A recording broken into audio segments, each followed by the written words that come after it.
Hello, everybody. Welcome back to another episode of The Other Side of That, where we'll be discussing Insecure. We're going to be discussing episodes 4 through 6, and we're going to get right into it. So, episode 4, the first talking point is about the awkward interaction between Nathan and Issa at the beach. And that's when she was kind of debating about whether she wanted to go ahead and address her crying on him in episode 3. So what do y'all think about that? Like, what are y'all thoughts on that? It was not the time nor the place to do so. True, because it was an event. Yep. Right. If he hosted something, that's not going to be, he's not going to want to sit there and cater to the conversation.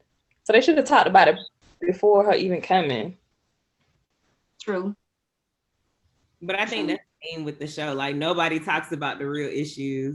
And then he said it's so awkward. So, like, that whole interaction was just awkward as hell. Agreed. I think it was really selfish to even want to do something like that. As Jaleesa was saying, like, he's hosting the event. So, like, he has tons of things, and that's the last thing on his mind that he actually wants to talk about. So I feel as though even like when you go past episode 4, it just shows how Issa likes to do stuff on her time. So just another scenario. My bad. What I don't understand though is like when she did cry on his shoulder, you know, like I was watching that and I was like, why did she have this dude over when she wasn't even over her previous situation? But sometimes, I mean, it's realistic. Like we might get out of a relationship and start having someone over or seeing someone, not realizing that we're still not healed. And I was mad at her when she started crying, but then I was like, I don't know what I would do in that situation because she was with Lawrence for so long. And I wish she waited before jumping in this situation with Nathan because she's just all types of confused. And I don't even think she loved the dude, but I digress. Right. Yeah, because some people don't like to be alone. She just seems like one of those. And deal with themselves, yeah. Especially when you see that your ex has moved on. Well, technically has moved on. He got a baby on the way. It's kind of like you feel like you're supposed to be moving forward too. So you kind of trying to force it. Mm-hmm. Yeah, I can see. I think it's reasonable. Like Rika and Jaleesa said, it's not uncommon for it to happen. I don't think it maybe should have been with Nathan because that's somebody she got history with. But then also, you feel comfortable, like she feels comfortable with him. They've developed like the type of friendship. So I think she feels like it's okay to be vulnerable with him. And I don't think that he necessarily understood that in that moment. Like for him to leave, I thought that was fucked up. Like Nathan, I don't like Nathan. Yeah, like, or at the very least, he could have communicated it. He could have been like, I don't really feel comfortable being here. Like, it seems like you need some space, so I'm just gonna bounce. Or something like that. He just have to get up and leave without saying something. But honestly, didn't he show up late though? Because if that was me, this the dog in me. If you invite me over at night, I'm thinking I'm finna smash, bro. He's thinking he about the GTD, get the draws, dog. Right. Get the draws. That's all that's on his mind at that point. Right. That's the same thing I said. Like, yeah, she should have communicated. I just need some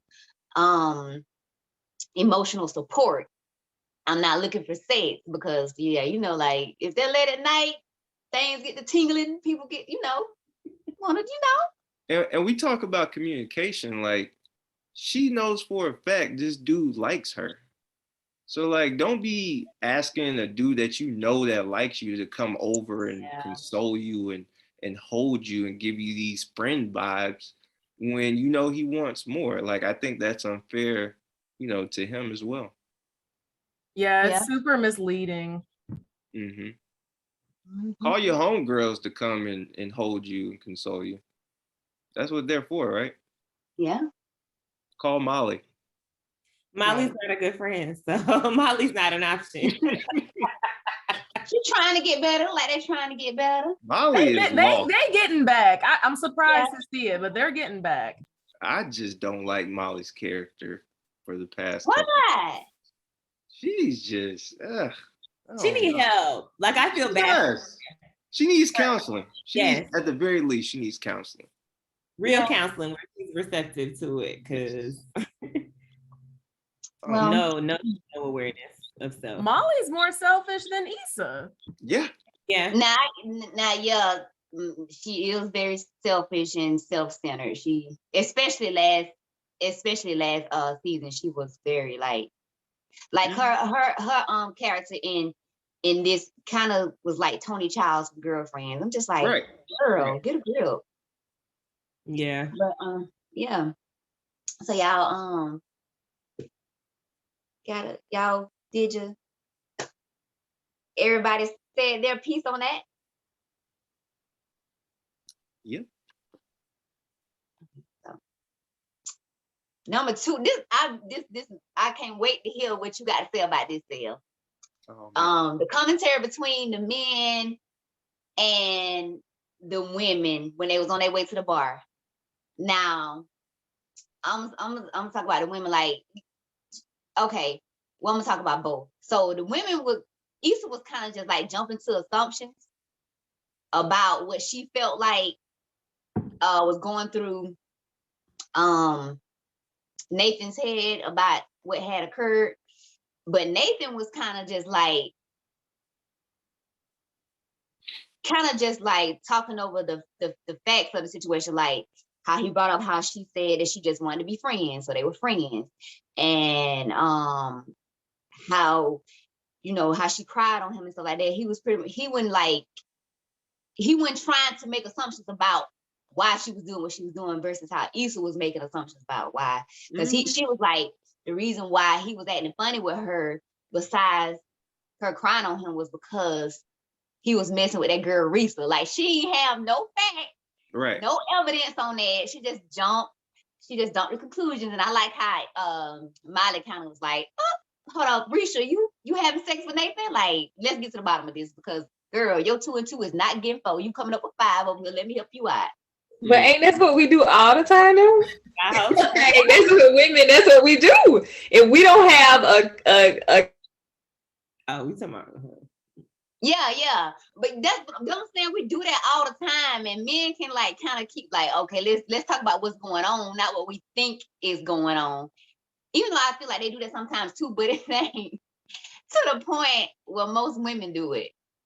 Because boy, we be creating a whole just storylines about stuff that ain't even going on.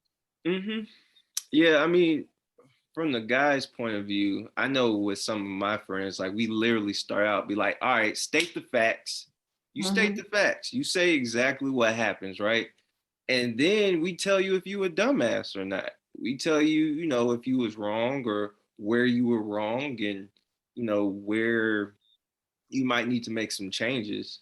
But I feel as though you have a miscommunication between a man and a woman, which is very common, because a man will typically hear, the logical point of, all right, don't chase me. And a man would be like, all right, well, I'm not going to chase you. And then a woman will go back to her friends possibly and say, I don't get why he's not chasing me. It's like, you just told me not to chase you. Like, I'm not going to chase you. Matter of fact, I can go to jail if I chase you. Like, right. We really live in these type of times. So it's like we're walking on eggshells when a woman wants us to possibly, assume better, where we're like, well, we're hearing the direct words of whatever it is, and you're misleading me, and I'm thinking I'm going this way, but you want me to go that way. And it's just like, it's just poor communication on both parts. But at the same time, it's like Nathan, he has that stuff going on in his head. But at the same time, it's like, I feel for the guy in a sense. It's just, yeah, because it is kind of like he was being jerked around. But I like how both of the friends were like, I like how Molly was like, okay, you stated this, that, and this. What are you gonna do about it? And then I like how his friend that was in the back seat was like, well, she felt comfortable enough to cry on you, so maybe you need to figure out why. Like, Right. what did you do for her to feel like she could do that? So I like how they both were, telling them, okay, you got to be accountable for your part, or you got to figure out what you're gonna do if you want to move past it or see what's going on. Yeah, because the man in that situation, he's going to be fed up, right? Because he's literally going off of the actions or the words that he's heard from that woman. And he's not trying to hear that necessarily from his friends at that given point, right? So when the friends are like giving out advice, it's great advice, but you're just so mad, you're frustrated. You're like, well, I've done this, I've done that, and she just doing this, like, man, I'm done with it. And that's where your friends have to come in, reel you in and be like, yo, you tripping, or you should have thought this, you should have thought that. And that's what his friends did, which is good. So, and then also with Issa, Molly, and all them, like, they did the right thing as well. So that was a good scene. What y'all think about it? When I don't like Nathan. Marcel was going into like how Issa was not communicating well and like thinking all these things, I feel like we already know that men and women are wired differently, just naturally, right? And I think I read somewhere that like women, I think we say like thousands of more words than males in just one day. Like we talk a lot. And that just makes me wonder, like, how much do we think? Because I've been a victim of like just creating scenarios in my head. I literally just did it today, but we're not gonna talk about that. But like, we just, our minds are always running, right? And then I sit here and wonder, and I'm like, when I'm trying to communicate that to my partner, I'm just like, what the fuck is he thinking? And most of the time it's nothing. I'm not saying dudes are dumb, but y'all are really just simple people. Like, y'all ain't thinking about nothing. Y'all going off of what I'm giving you. And it's hard to like, I don't know. It just makes it so hard to be in a homosexual relationship. I don't want to be gay, but it's like, damn, like read my fucking mind, but you're not going to. Yeah. I had a situation like that today where you talking about we use 1,000 more words. I sent these clips to somebody today, like, I don't like making assumptions, so let's just talk about this. This is what I feel going on. And I sent like two more clips. So he just called. He was like, I'm not. I was like, I didn't say nothing because I was waiting for him to say something in response to what I had said. And he was like, go ahead and get it off your chest. I said, you ain't, I sent what was on my chest to you. He was like, oh yeah, I ain't read all that. I mean, I ain't listen to all that. I was like, well, dang, okay. He said, no, I couldn't do that. I just decided we could just talk. I was like, okay. We don't need no essays. We don't need no essays. Nah, fuck that. I ain't answering. Just be direct. Because you know what happens? When we read this 4-page essay, y'all will literally change emotions within that essay. It goes from like, I hate you. You know what? I was kind of wrong. But you know what? You should follow all of them. It's like, bruh. Follow all of it. Exactly.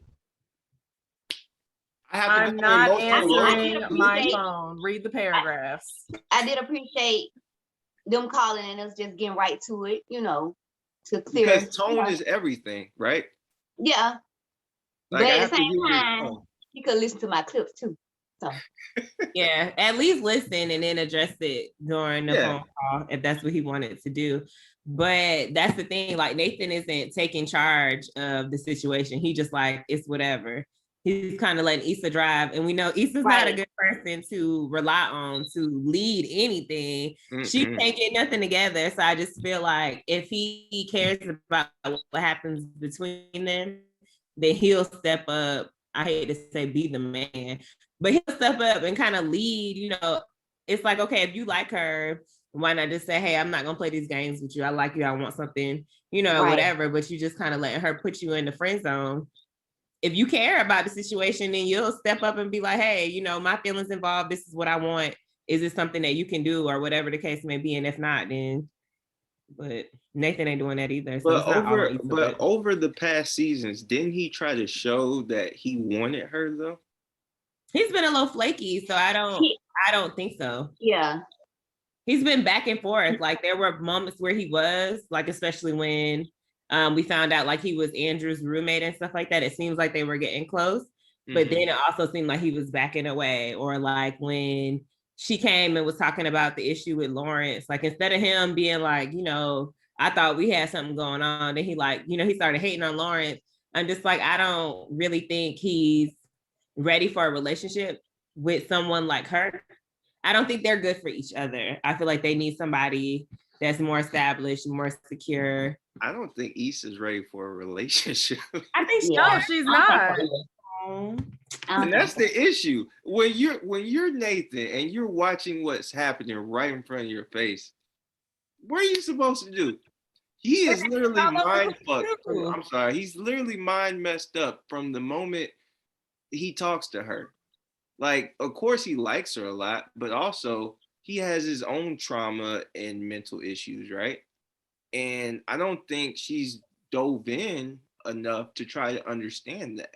Like, if a relationship is supposed to be reciprocated, I mean, yeah, he's there for you and all that, but you're not necessarily there for him in a way that he would probably like. So it's like, yeah, a man should be trying to pursue you and whatnot.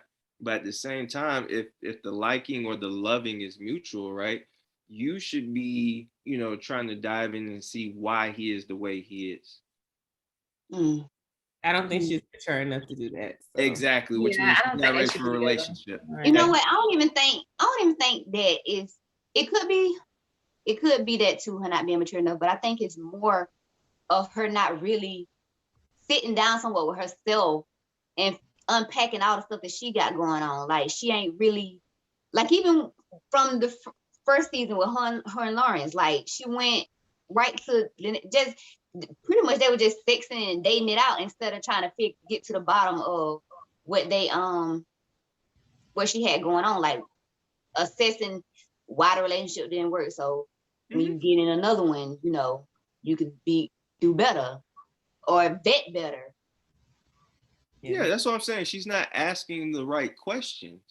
She's just wanting him to, you know, be there for her however she wants, right? But at the same time, like when you say you love someone, right, you have to at least have some type of understanding of that person. I don't think she has an understanding of Nathan. You can't sit up here and say I love you. Of herself. Right. So again, it goes back to like what you were saying, like with Lawrence, she didn't hit any pain points to where it's like, okay, this is why this happened. All right, I've learned from this, blah, blah, blah. That's why she keeps going back and back and back, because it's like, dude, you ain't never addressed anything. She's like a nomad. Right. And what's the timeline here? Because like after they broke up, like they did end up rekindling some stuff. What was at the end of the last season? And personally, I relate to Issa a lot because like I'm awkward and just weird and just dumb as fuck in general, excuse my French. But when you date someone for 4 years, like that's a long time, especially when you're in your 20s. And I was in that situation once in my very early 20s. But when y'all break up with someone that you've been with for that long, I think it took me like 2 years to fully get over someone that I was with for 4.5 years. Like it takes a while. And I feel like a lot of us are guilty of like getting out of relationships and serial dating or just like starting to sleep with someone right after you got out of the situation. Like people really need to just go to therapy or do something to just seek through all those emotions they're going through, because you just gonna be unpacking all this hell on just one person that doesn't deserve it years later. And like I've been guilty of that. Yeah, I had that phase where I wasn't really just trying to sit with myself. Yeah. It happens. And was just stringing people along. Yeah. You think Issa is stringing Nathan along? Definitely. Yes. Yes. You know what? I don't even think she's doing it intentionally. I don't think she's doing it intentionally, but okay. I feel like she's definitely doing it. Cause we gonna get to that. So what we almost here about her stringing them along. That when they at the end when they made it official, that was so doggone awkward and so it seemed so insincere. Like first of all, she seemed like she was just doing it because, and he seemed a little hesitant about it, but you could see, to me, it felt like he wanted it more than she did. Oh, you sad? Let's be Really? boyfriend and girlfriend. Yeah. Let's make it official. You need somebody, I need somebody. Let's do this. Right, basically. Why do y'all think Nathan wanted it more than Issa? I think he's Because ability. because of what he said in the car, like he was saying, she wanted to be friends. This is what she wanted. Mhm. Like he said to me, it's not like he was saying it in a way that he wanted to be more than friends. But he only settled for being her friend, just, because he wanted to be with her. Yeah. Issa is a pilgrim, aka a settler. She just be settling. Yeah, I feel like Issa wants a relationship, but it don't matter who it's with. Like, I don't think she has a Right. preference. I think she just wants to be in a relationship. But Nathan, I don't know. Like, I can't tell if he really truly cares about Issa or not. I feel like he's one of those dudes that's like, I'm gonna just ride the wave and don't really know what the fuck is going on type shit. I don't know. Nathan kind of aggy to me. Well, Yeah. there's a reason why he's Aggie. Now, okay, so we can't blame everything on him being bipolar. We Okay. can't. We can't. We cannot. But at the same time, he's not suitable for a relationship. I think That's he it. is. I just think not with Issa. She's too, like he said, she's all over the place. He needs somebody that is stable. I think right now, like the whole thing, the awkward conversation, like with the cousin, and them really laying that on him, and then him saying, like, I was really trying to show them that I got my shit together now. I think them entering in the relationship at the end of the episode was him trying to say, okay, I'm stable. I'm chasing stability. A relationship is going to make me look like, I'm the man now. You know what I'm saying? Like, I'm not all over the place. I'm kind of settling down and choosing someone. But I don't think he's ready. Yeah, I don't want to jump the gun, but this is how well he's not suited for a relationship. You're in a relationship and you say, hey, I'm gonna move to Houston.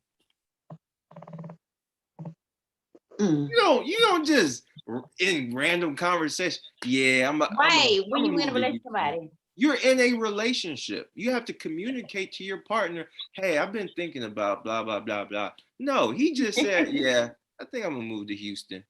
That lets Like he you just know that you're not used to, talking it out with someone and then coming up with a solution at the end. Like it's just straight up my thoughts, what I want to do, and I'm going to do this. So yeah, he's not ready for a relationship. Yeah, that's a good point too. I was gonna bring that one up a little later. Sorry. But yeah. Okay. So I kind of put like just little things like with Molly, how I think it's interesting because of how, partly because of how that group that we all in, how it's like everybody, well, not everybody, some people in always talking about like options and stuff like that. And I just thought that was interesting seeing how Molly was acting with those two guys. Like she was like, I'm gonna just see which one, and how she was so savage about picking the guy, like, oh, he talking about the wrong cat, so hey, I'm a roll. She was like, I just thought that was interesting. Like I don't know if I could He do was that, trying but to get laid. She was thinking with her coochie. That's all that was. That's all that was. Like, I just think that when people talk about options, I feel like, yeah, it's good to like date around or whatever. But when you find quality people, you can't play with quality people. Like you gonna be juggling people and you're gonna drop the ball on somebody that you really could have developed something with. And I feel like people do that because one, like we talking about Issa, they don't want to face themselves. They don't want to do the work on themselves. They don't want to be vulnerable. So they just feel like, I can give 10% here, 50% here, 30% here, versus really locking in with somebody and giving 100%. But then these are the same people that say that they want to be in relationships, they want to be married, but they don't know how to really date. Like, and I feel like Molly is in that space where she tried with Andrew, and I think that she thought that was the one, but then that kind of blew up on her. So now she's just like, let me run to the dating apps. Let me, do sex. I just feel like Molly's character has issues with being vulnerable. She doesn't know how to be like soft and feminine and all that stuff. So I feel like her just choosing a dude who was like, okay, I'm ready to fuck right now, was her taking the easy way out. Like, there was nothing wrong with the other dude talking about he wanted to go home. Like, I don't know, but he had a mission to accomplish it. Yeah, then the other dude like just know someone at the party and could get them in, and she wanted to go to the party, so that's the reason why she went. No, that ain't the reason why she. Somebody, the reason why she decided to go with the other guy. Yeah. No, the reason why she decided to go with the other guy because I think the guy that she was more interested in was picking up on what she was trying to do. Yeah. But the other guy, the guy that she ended up with at that night, he wanted her from jump. Gotcha. Yo. So yeah. So I put the little thing about Nathan and his cousin, like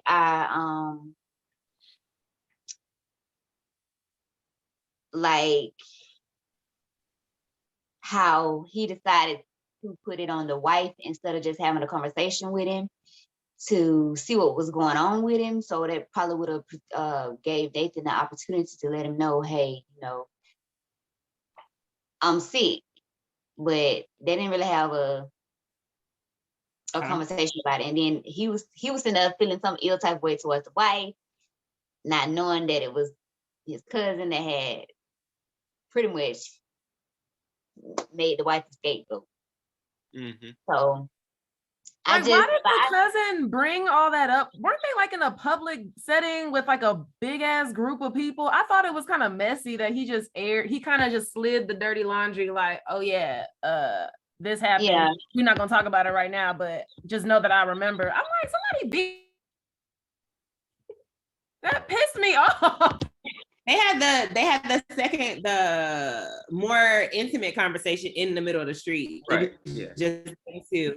But it was awkward. Like, to me, the way they wrote that, it was really misleading because it made it seem like the cousin's wife and him had something going on. Exactly. That's what I thought initially. I was like, they mess around because something Nathan smashed. And he was continuing to smash whenever she was around. I didn't even think about that. You put your two and two together. We always put them together. They always get They kept showing the eyes. Every time they show the eyes, I'm thinking, all right, they done smash. All right, bet. That's why Nathan been chilling, but yeah. I just found that part interesting because like even though I know there are some men who like, let me ask my wife or whatever, like that type of thing. So, they won't have to just say what they really want to say. But for something that serious and that deep, especially that's his family, I couldn't believe that he chose that route instead of just wanting to have a conversation. Yeah, some people just aren't confrontational. He just seemed like one of those people. Yeah. And I also felt like I feel like that about a lot of stuff this season. Maybe it's just me, but I just felt like that was like some filler thing, like not something that necessarily like it seemed like a lot of just filler, pointless stuff in these episodes to me. Like that's just my. I'll tell you this. I think that putting that in there and then also that barbershop scene, which we'll talk about later, I think it kind of shows that people don't necessarily like to address Nathan because they may think that, he might go off. Yeah. So it's kind of like a cuddle type of thing where, just trying to make sure that he doesn't go off the deep end. I think what that made me think now, maybe it's more than just a filler thing. Maybe it's like an undertone type thing, like how she did the estate planning and briefly touched on the estate planning stuff with Molly's parents in the first episode and stuff like that. Mm. So let's see. Cam, you there? Yeah, I'm here. I'm here. Just catching up. But yeah, I'm here. Okay, we about to start on episode 5 now.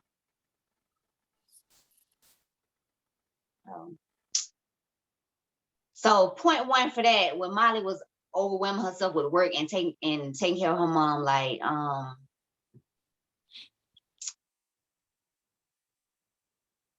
I just that's well, originally that's a filler thing to me too, but I guess another way to look at that is a lot of us do that. Like we put a lot on our plate, work, family stuff, when we don't really have to. When we have like people that can help us with, like she got her brothers that could take the load so she could focus on work. Like, you know, See, they seemed to have, they was, from what I seen in the episode, they was there most of the time. So they seemed like they had it under, under control. yeah, is she the oldest? Yeah. Yeah. See, like my sister's older. She's the exact same way. Like when it comes to certain things, like certain people just don't know how to ask for help until it gets to a point where it's overwhelming. And I think that's what Molly really was experiencing. I mean, it's easy from the outside looking in to say, "Oh, you got all this help, you should just ask." But when you're not used to trusting people to help in certain situations, it's hard to do that. Especially when Especially you're when used to your doing stuff on brother your own. sitting there reminiscing about the last he told his mama was what the food. I'm just like, sir, she didn't put enough something in the food that she cooked. And I was like, come on, that's not what we're doing right now. So it's kind of like you can But see that was the baby though. That was the baby. I was talking about. I wouldn't trust him with nothing either. You know what I think Molly isn't. She's not the oldest. The brother that was there on the bed with the mom, he's the oldest. Mm-hmm. But I think it's like a girl thing, like, and especially if you're a girl and you the oldest, it is like a control thing. Like you don't really trust people to really to handle stuff. But at the same time, if it's overwhelming you and kind of like affecting your health and how you react in certain situations, then you have to loosen the reins.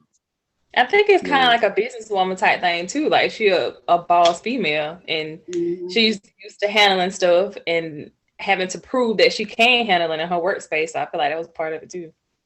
Yeah, I think that that presentation that she was supposed to work on while her mom was like in the hospital, I think that showed that she's just an alpha female, but extremely an alpha female to where it gets unhealthy. And I think that showed up in her last relationship with Andrew.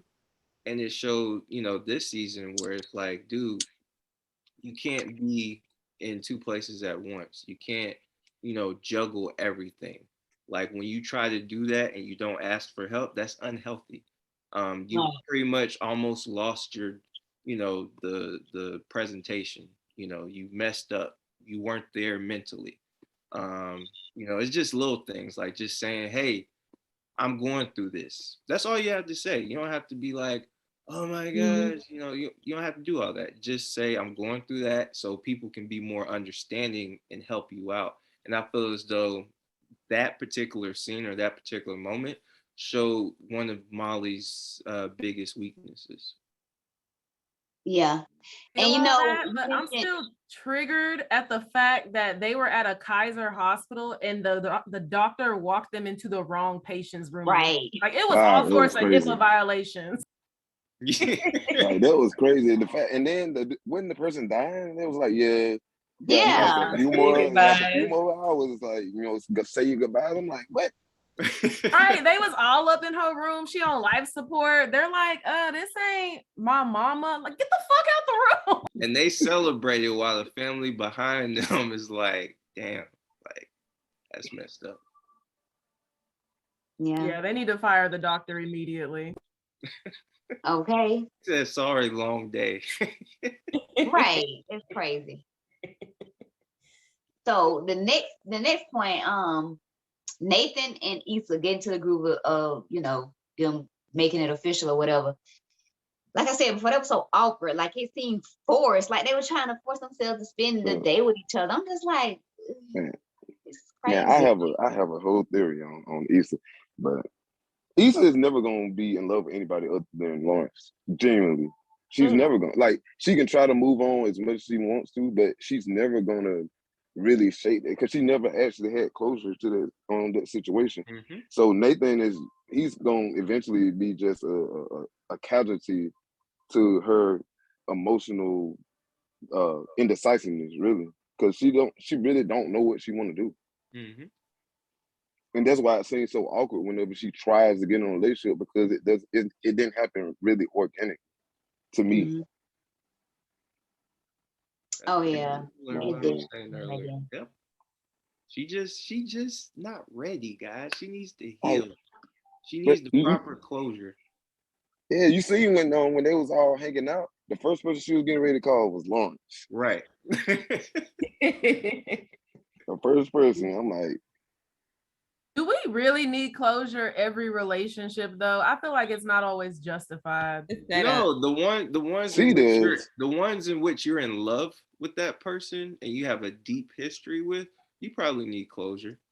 For the ones that were just for a few months or you never really got that deep, then you probably don't need closure. Is it like what do y'all see as closure? Is it closure or is it like acceptance that it's over? Like you need to accept the fact that it's over. You don't need to have no kind of, I guess, closure or conversation with him or have that final talk. You just need to accept the fact that it's over with. Yeah, I think right. as long as you can erase the what ifs. But I think in Issa's case, the only way she can erase the what ifs, since she lives in close proximity and keeps somehow running into the guy, she needs certain questions answered. Like, why did this happen? Or, if I would have done this, could this have changed the outcome? Like, she's just all over the place. And a person like her, I just think she needs closure. I don't think that I wouldn't say closure is the thing, because the weird thing about this is her and Lawrence were actually picking everything back up before he got that conversation about Condola. I feel like closure may have came before, when he entered into the relationship with Condola and they ended up at Tiffany's house. I can't remember what the event was. That's probably when closure should have happened. To me, I feel like they were trying to start anew, and then here comes somebody with baggage, this baby, whatever. And then she decided that she couldn't do it, because I felt like when we got those few episodes where like they were going to the fair, going to the market, hanging out and kicking it, it was like, okay, we're getting them at being mature, we're getting a second chance at this relationship, and then this happens. And of course she runs because she's like, this is something I don't want to deal with. Which I don't blame her though. Who wants to deal with a brand new baby? You shouldn't even entertain it in the first place. But this is before. Oh, go ahead. Oh, my bad. No, I was just gonna say, I think that when it comes to Lawrence and Issa, neither of them are at the same place at the right time. Like when it's the right time for Issa, it's never the right time for Lawrence. Like from the beginning, he was in a horrible place, and she was, in a better place. And then, by the time he got to a better place, she cheated on him. So he was like, okay, I'm definitely not trying to be with you. But then, they went their, their separate ways. And when they tried to get back to where they was trying to get to, the baby. So it's just like, I think it's hard for both of them to move on because they never really got each other at their best, really. Right. And that's what was so depressing. That was depressing Yeah. to watch because like everything seemed organic when they started dating again. And you're like, damn, I'm really happy for them. Like they seem very suitable for each other. But it's like the timing wasn't right. So it's like that's what makes me wonder, like, is it destiny for them to not be together because the timing is always off? Like y'all hear the saying, like, right person, wrong time. Right. That triggers me so bad because it's like, what is the point of somebody meeting someone that's good for them and then, like, I don't know, a year or two down the road it's just not supposed to be? Like, what the fuck? Why? I think My issue with Issa is the fact that she's never addressed anything spot on, and she just lets stuff fester. And then just like that car ride from the airport or whatever, right?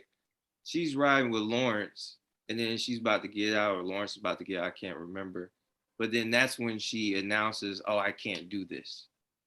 And see, that's what I was gonna bring up. and then it's Yeah, like, save my also, gas money. and then it's like, all right, you say you can't do this, but you never really deep dive, and he just says, "Okay, I get it." Now that you haven't really had a full blown conversation about this, it's still festering in you, and you're walking around. You go to the hospital, you see someone, oh dang, and you know your mind is going crazy, and it's just like Issa never really addresses stuff, and that's the reason why she keeps going back to Lawrence, because it's like you ain't never really addressed it. But I none was of gonna say she keeps cheating herself out of her closure because she won't have the conversations that she Right, needs to have the have. conversation. Because with the way she walked up to that man, gave him a nice little kiss, nice little warm embrace, and ain't said nothing but, yeah, I thought about it. Mm-hmm. But I think that was a build up from when she went on the 10-year reunion and realized that her life wasn't what she thought it would be at that time. So she felt like, now this is something I'm gonna have to let go of too, because this is not how I pictured it. It's not what's supposed to be happening. So I need to fix this once I get home. So I felt like it was kind of like she was trying to do it at the spur of the moment and not actually think out what she wanted to do or how she wanted to do it. It's never well It should've thought been a out from Issa. conversation. Never. No, them. she's very impulsive. Right. But none of Yeah. the characters talk. I feel like none of the characters actually have the conversations that they should have. Mhm. Like Right. it's always, oh, this happened. Like even Kelly and Tiffany, like when Issa was asking her like how they got back cool, and Kelly Right. was like, oh, we just kind of joke. I just kind of play into her life. Mhm. Okay, so Kelly, what about you? Like, you know, whatever. Like you kissing up to Tiffany, trying to make sure you stay in her good grace. But if you have issues with her, why are you not addressing? I feel like all of the characters are like that. And like Jaleesa said, I feel like the 10-year reunion just kind of made Issa say, damn, I'm not where I want to be. This is not what I thought that my life was going to be. But I feel like, why not have that conversation? If you and Lawrence have that history, Right. you should be able to talk to him about anything. Like, Right. I definitely would have talked to him about that. Yeah. Okay, so now I'm confused. Because Inge, you just reminded me something. So where the hell does Lawrence live? Because I'm kind of still lost as to is I think he went to He San moved back, He Francisco. lives in Frisco right now. Yeah. Yeah, he went to San Francisco for a job. he was flying back and going to the airport? I'm just like, where is this dude homeless? Like I couldn't track. No, he moved. Remember that was the thing between him and Issa too, before the baby even was a thing. Mhm. He was like, hey, you know, I got this opportunity. And they were kind of talking through that and talking about what they were gonna do. And she was like, I guess I can, you know, travel between the two cities. But even that wasn't a real conversation where they came to a solution Right. before the baby No came. conversation. A whole bunch of feelings and no conversations around them. Okay, because that's where I was lost, because like when Issa saw old girl and him in the hospital, I was like, where the fuck are they? Like I was so confused. I'm sorry. Yeah. They were in LA at that time. Mhm. Okay, gotcha. So, Issa, I like how Issa showed up for Miley to support her, you know, to help out with her mom, take some stress off her or whatever. But even though I feel like Nathan and Issa's relationship is forced right now, I really like how he showed up for Issa in support of Miley. Like that's how you know when a man is like a genuinely like what they call a good man, is that if he's just good to women, period. Like I like how he was does support like Miley by way of Issa. Mhm. Like getting Even- her to walk the dog because Issa wasn't gonna do it. And find the dog. Yeah, Right. well, both of them ain't How did she know she had a dog? She was like, what? Like, Right. like Nathan in that moment though. Man. I gave Yeah. Nathan points for that. Yeah. yeah. Oh, y'all. And I think y'all that's what recognize made Issa go over to the I love you thing, because it was just like, oh, he's so he know about the dog, he know the dog gonna follow his trail to come back home. He's such a man. I love it. So I think that's how she kind of slipped into that, because it was like this was supposed to happen. Right. So, I thought I she have a said that question. by accident, right? But Yeah, I then think Yeah, I later was she just about gets to ask about mad that. and it's like, well, you don't feel the same way. I'm like, my dude, I thought you accidentally said that. And you said let's go slow. So now how we going slow to I love you? That was a little drastic. Weird. And then he didn't it's just kind Issa of like. he didn't really look at her too crazy. Like when she said he probably Right. like saying it, but he did kind of like lean over to her, kiss her, like touch her, like, oh, like, okay, I hear you, but you know, I ain't gonna say that, but I hear you. Right. Yeah, he still didn't But say she it was back. acting like he didn't acknowledge it at all. And she kind of didn't say, like, come on and just say, like, I love you, I'm in love with you. She was just like, oh, you see me, I love you. So it wasn't even, Right. yeah. Yeah. That was weird, because it could have been just a friendly, I love you. Right, because that's what it kind of sounded like. That's the way I took it. Yeah, but if the man says I love you and you didn't necessarily mean it in that fashion, now it gets a little awkward. It gets a little weird. After you guys said that y'all wanted to go slow. They just weird, period. I feel like because they're just weird and not supposed to be together, everything that happens is just awkward, weird. Right, right, because they went from saying let's go slow, but then do they live together? Nah, he just he was just staying over, yeah. Okay, well, he be over there most of the time. Then he talking to her mama. It's just like y'all have to slow it down yourself, because y'all the one making it into something that is not even y'all not there yet. Yeah, y'all ain't ready for it.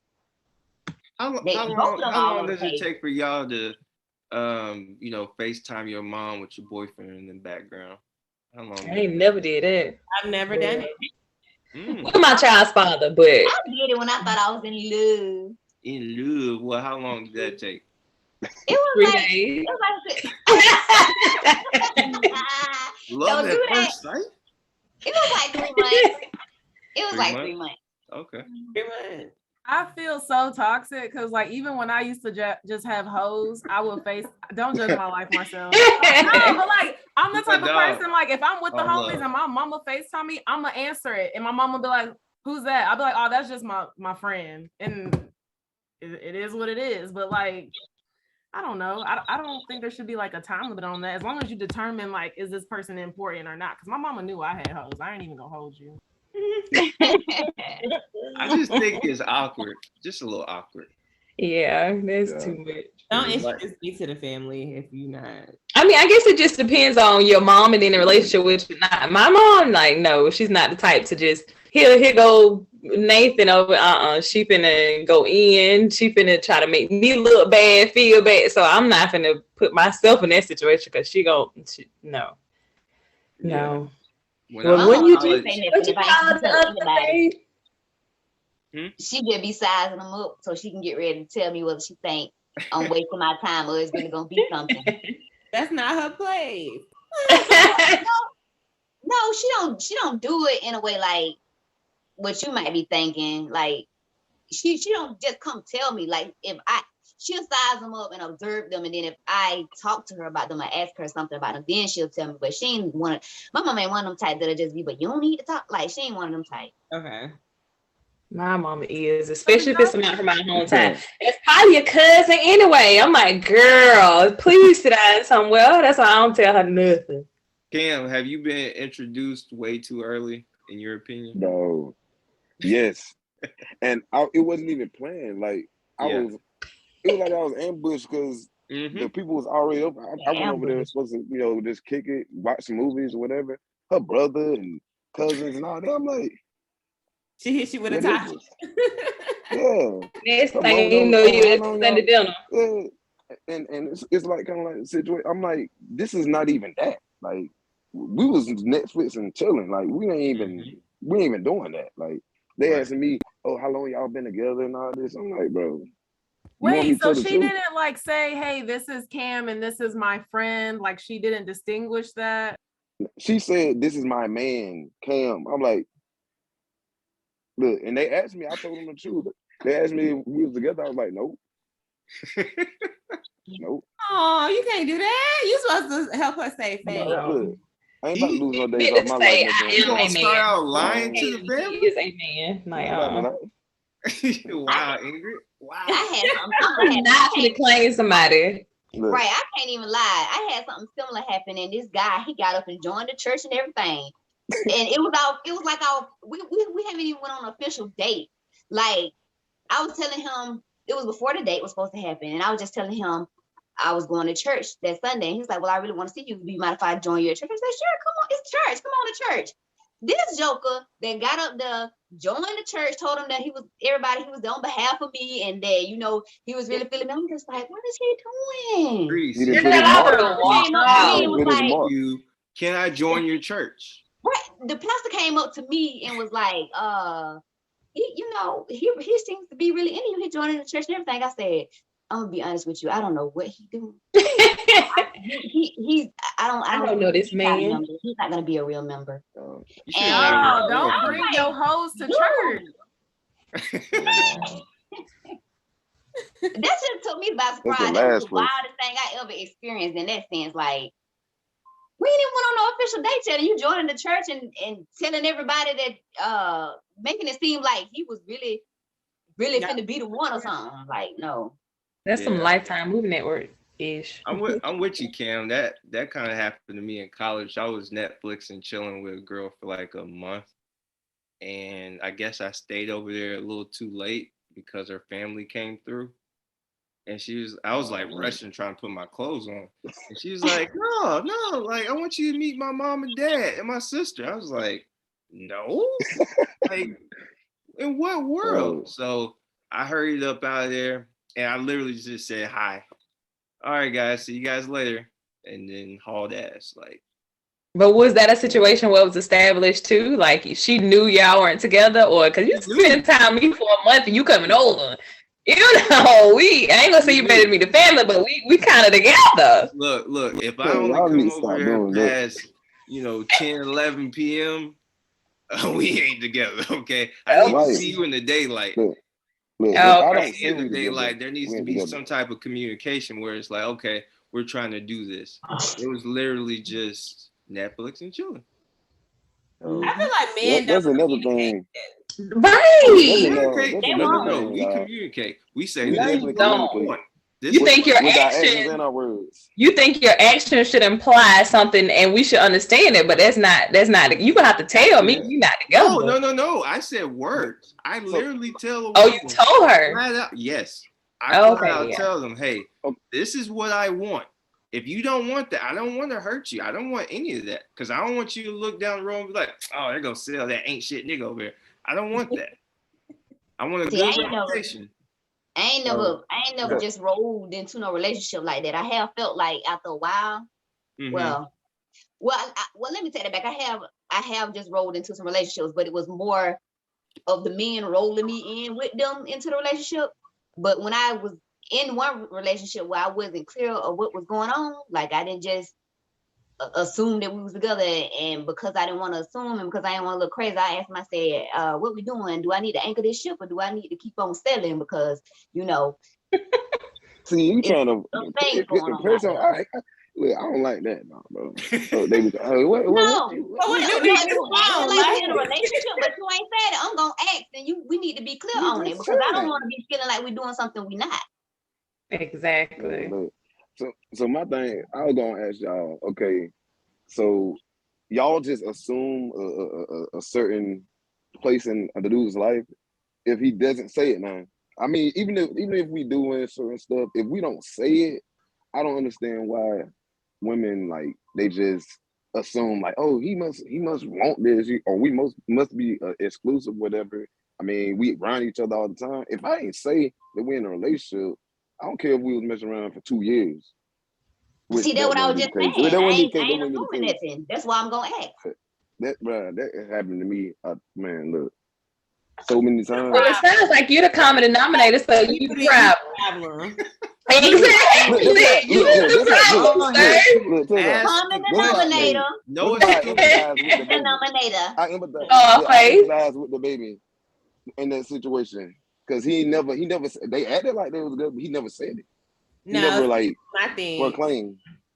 He It's never my proclaimed it. We're not gonna be doing relationship things if you don't want a relationship. I come into stuff telling people once I get started being soft and being this woman and allow you, into my space and being vulnerable with you, I can't stop. Like, I'm not gonna stop it. So if you know that you don't want anything, then let's not go there with it. Let's keep it. Especially if we took that rubber off. Huh? If we took that rubber off, child. We together. Massage, that's all. We might just know a little bit later than y'all do. You know what I'm saying? Y'all might know sooner than we do. We might need to still figure it out. You know what I'm saying? On our end. No, what? Y'all Know might have figured it that we're out. ready for a relationship? No, what exactly? Yeah. Niggas know today. That you're ready to That's be not committed. true. Like, that's not true. nobody knows that they want to be committed at the same exact time. Like, somebody's gonna want to take it to the next level before the other one. It's not. I've never seen a situation where genuinely both people, okay, on January the 21st, we both want to be in a relationship. Like, I've never heard of that before in my life. I feel like men know before women. I've never heard. Right. I might not say nothing, but niggas know. Niggas know when they're approaching a woman, whether they just want to smash or whether they actually want something serious with her. Like, you know, they know the type of female she is, so they don't approach her with the truth of how they are. They approach her with what they already feel like she wants. If she a girl that they feel like is a relationship female, or she likes to be with somebody, they'll be like, oh yeah, I'm ready, for a relationship. I want to, it's time for me to settle down. I've been out here in these streets. But he's not saying I want to settle down with you. He's saying, hey Cam, Yeah. I think this is the perfect example. This is the perfect example of what Issa versus Nathan is, as far as like Issa assumed. She assumed. Okay? She assumed. It wasn't facts, it's assumption. So the way that guys approach women is different. It's not no one way that a man goes and be like, yo, like, first of all, for me, right? I look at a woman, I'd be like, damn, she's attractive, right? By the way she opens her mouth and the words that come out, that is where I'm like, all right, let me start grouping. Because if she on some dumb shit, I'm like, you might get the dick. But if she's on some intellectual stuff and she's a dope woman, then I could be like, all right, I can see this going further. But it's definitely ain't on some like, oh, let me see her. Yeah, I'm definitely gonna smash and throw her to the wolves. Like, that does not happen. It's literally about, what this woman is talking about. Like, if she's talking about what other celebrities and entertainers are doing, I don't want anything to do with her. Okay? Like, that shows me no type of intelligence or any type of thing that I'm into, So yeah, that's just me. But I'm pretty sure other guys, they don't just be like, yo, I see her, she got a big booty, so she's automatically just on the fuck side. Like, wait, lying. Why are you lying? No, I'm saying for me. I'm saying there may be other guys who look at a woman's body and be like, yo, I'm finna smash. Smashing that. Cool. But also you gotta think about where he's meeting her at. If he's drunk at a club and he's horny as hell, chances are there's only one goal in mind. And you can't judge him as a person off of the setting that he's in. He might as well be at a swingers club. You can't go to a place drunk and horny and thinking, hey, I'm gonna find my wife today. That's not your mindset. Why not? This is the thing, though. What you mean? That's not his true self at that moment. Okay, what? That is his true self. If he's off the liquor and I'm saying if he's not. If he's on liquor and he's just a horny dude at that moment and he's looking to bring something home at the end of the night, that's not his true representative. Exactly, because you already That's know, it. Marcel. Yeah. Once you bust in, you think differently. Yeah. Like you People think are totally afraid our differently own. after you bust, and that's gonna let you know if you Yeah, really like her or I it's don't think just I ever okay, had the whatever. expectation of meeting my husband at a club. I'd rather meet my husband at Home Depot. You I have mean, a like you better said, chance. after you said after Right. you You have a bust better a nut, chance. you A said after you bust a nut handyman. with a woman, that's how you know whether you really like her or not. Say that again. No, yeah, because like no, it's not like not saying that like oh I have to have sex with her to know if I like her, but I'm saying you gonna know if you don't like her after that, like because you're not gonna want her around you. You Yeah, like oh you're you've already talking served your about purpose, get post-nut on. clarity. Post-nut clarity. Right, right, I don't exactly. know. That's all I'm In saying. my I ain't even 30s, gonna lie, that's kind of that's I've trash. never I've had some not so great sex with a guy, but I didn't stop liking him because the sex went great because well, you know, I ain't gonna lie. I could work with it. Have I you I'm could had work physical with it. being. So have you been with a guy in which you had terrible sex chemistry with? um Oh, what you- you mean like actual Like been with him, as Yeah. in you had a nice no. relationship. I can't have sex with somebody that I'm not sexually attracted to. Okay then. No, that's different. I'm just I saying can that could tell be that before we the even lay guy's down reasoning. together. That could I be the can tell guy's that before we even reasoning. lay down together. If a dude has sex with a woman and with some BAP or it was some mid, then guess what? He may not be into her like that. That's just like Right. a dude, you know, trying to have sex with you and he doesn't blow your mind or you don't even think about him. You actually want to not count him to your count, right? Then you're not gonna really be into the dude like that.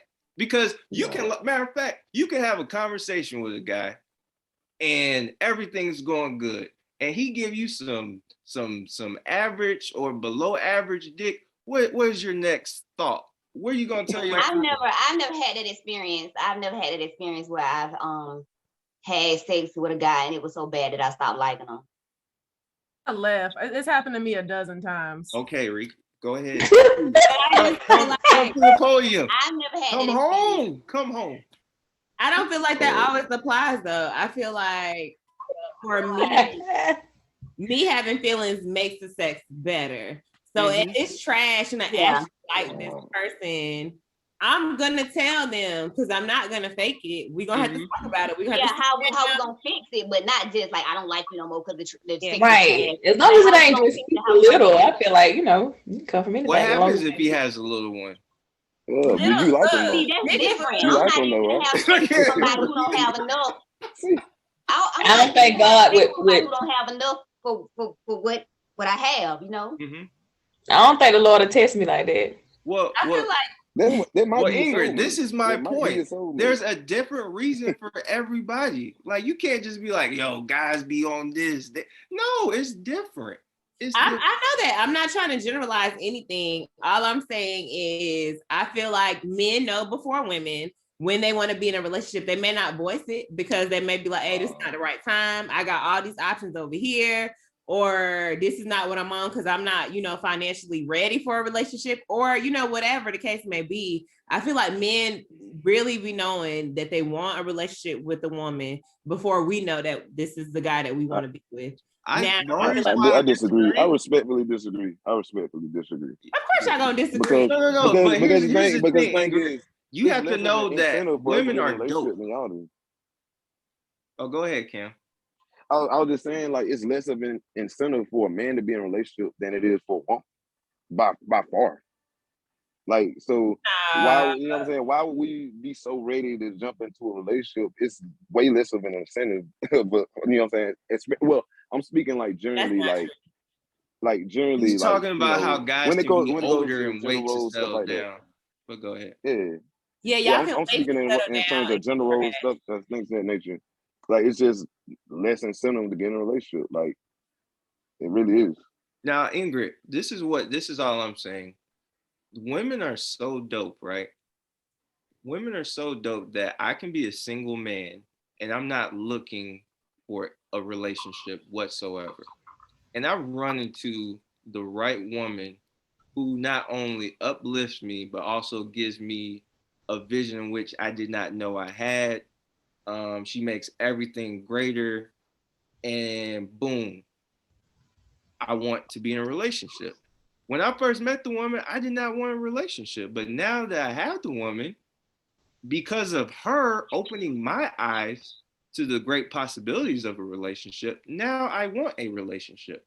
But that's what I'm saying. Like women, they have that type of whatever, that aura, to where it's like, damn, I wasn't even trying to, you know, bag a woman today. I wasn't trying to get in a relationship, but it just happens.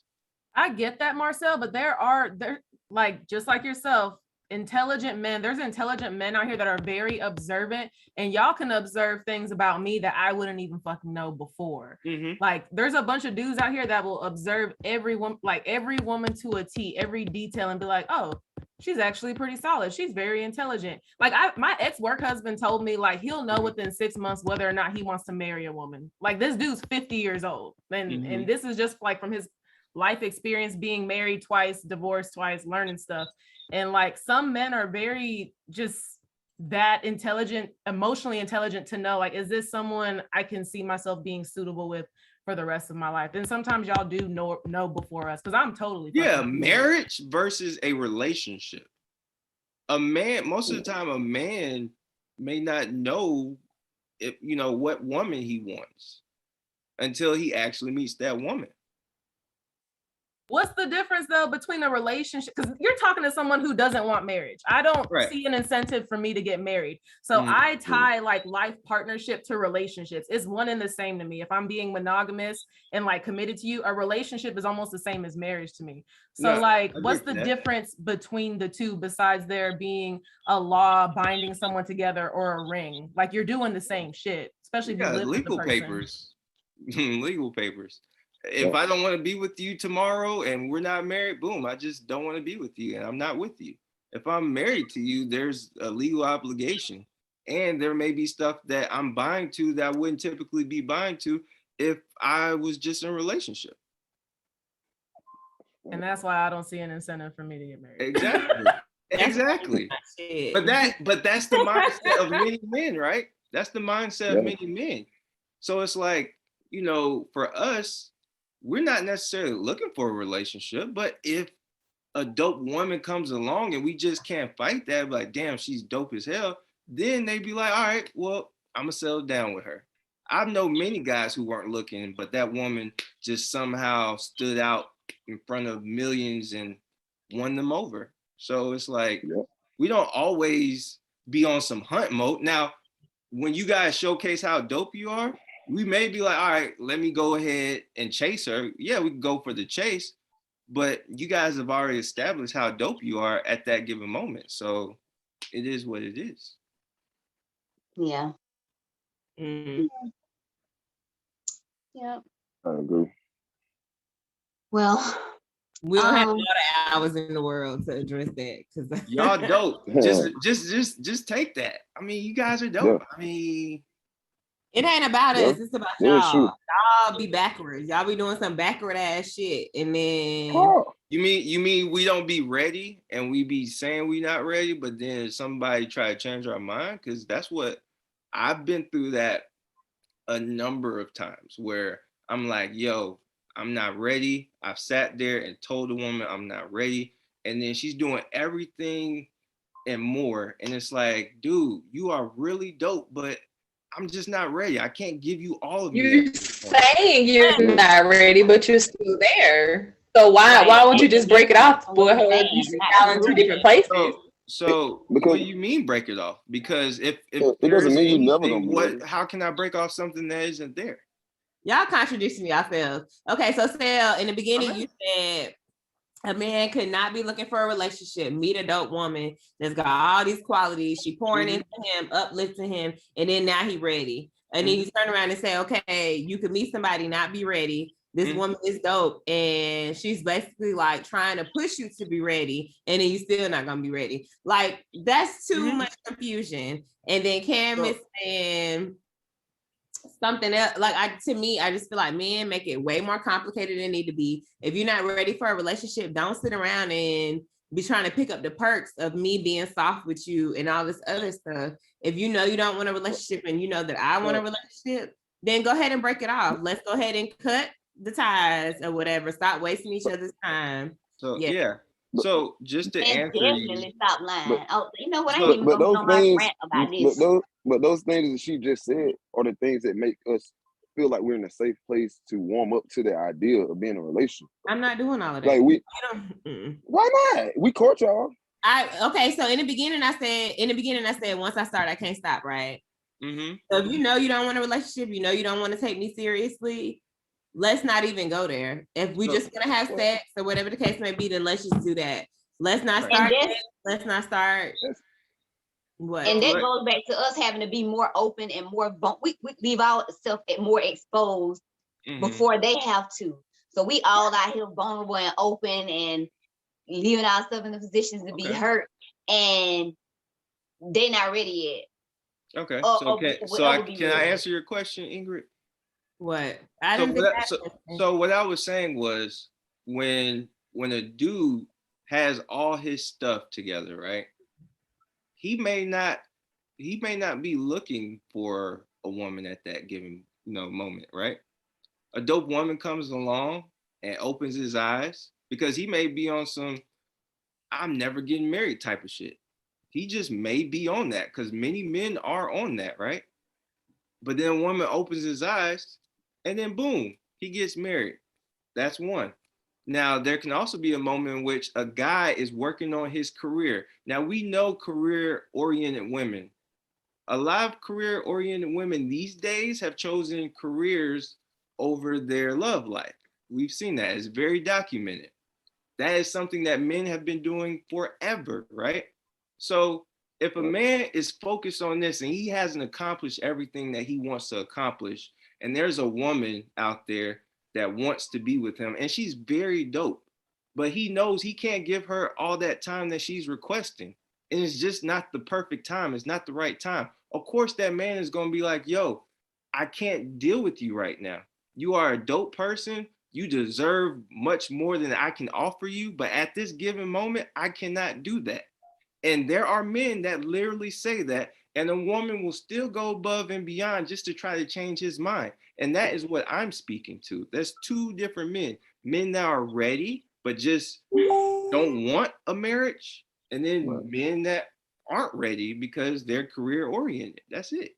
And And there's you know nothing what? That's wrong with fine. either That's of those men. absolutely fine Exactly. for a man to say they're not ready because they got X, Y, and Z going on. But this is my problem. Mm-hmm. They act like they want this stuff, say they want this stuff, pursue you.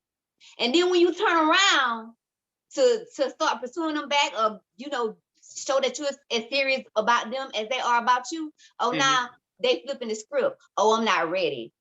Like, if you know you're not ready from the get, don't pursue me. Don't chase me down, acting like you want something you know you don't. And that's why I disagree with whoever you're talking about, right? Like if I go to pursue a woman, right? That means I want her. So that dude, whoever's pursuing you, he's in the wrong for wanting to pursue you and trying to pursue you. So I Right, okay. Okay, Mr. Sell. So basically, you're saying, hopefully I don't freeze up on this because I need to make this point. So basically, I'm not insecure anymore, by the way. I know, right? You're saying that you let a woman know that you're a dope female, however, this is not where I am right now, and I don't want what you want. But she still attempts to pursue you and show you that this could be something that you want. So how would she even have the opportunity to continue to keep pursuing you in order for you're still there. Everything is still happening. I'm still cooking your dinners. You still come over here every night. But you're telling me something, but your actions aren't telling me that. Well, that's the thing. I never asked for any of that. If you assume and you go about doing stuff, I never asked for that. That's not my fault. Right. You assuming is where everything went wrong. Now will I say as a man? Now will I say as a man? As a man, we are responsible for checking the temperature in the room, right? But at the same time, if a woman wants to go above and beyond after I've told her no thank you, I'm not ready. Guess who looks like a fool? It's not me. It's not me. If I want to eat a good meal, how many women go on a date with a guy because she hungry? No, I could never do that, but I guess some women. How do, many, but I couldn't Cam? do that. How A many? lot. It's not the same. What See, that's the 21 problem. No. What I'm saying is people have certain importance levels, right? Of certain things. One thing that may be important to me may not be that important to the woman that I'm dating or talking to. So if you have this love language or you want to go above and beyond for someone in a certain aspect in which I don't necessarily see as major, then it's not necessarily my fault. Now, like I said, as a man, we do need to be able to read the room and be like, hey, she doing all this. This And guy some of y'all be reading the room, checking the temperature, and still playing games. And get us which is fine. Which I say a man has to take responsibility in that, right? But they do. A woman needs to cut it out. If we say no, like how about this? If you said no to a guy and he kept going legally, I think men get in a lot more trouble than a woman would. And I'm not talking about sex. I'm just talking about, let's say he pop up at your job or he pops up at your crib unannounced saying, hey, I'm ready to cook you something, blah, blah, blah. That is what we go through as men when we say, hey, we don't want that. We're not ready for that. And it still happens to us. So do we want to wake up dead one day or do we want to let down the woman softly? Have you ever thought about that? Like we have to think about these things. We can't just be like, no, bitch, and then hang up. Our life is in danger too. Yeah, just like the fact that, a lot of women give out their number because they are afraid that the dude's gonna react in a certain way. Same thing.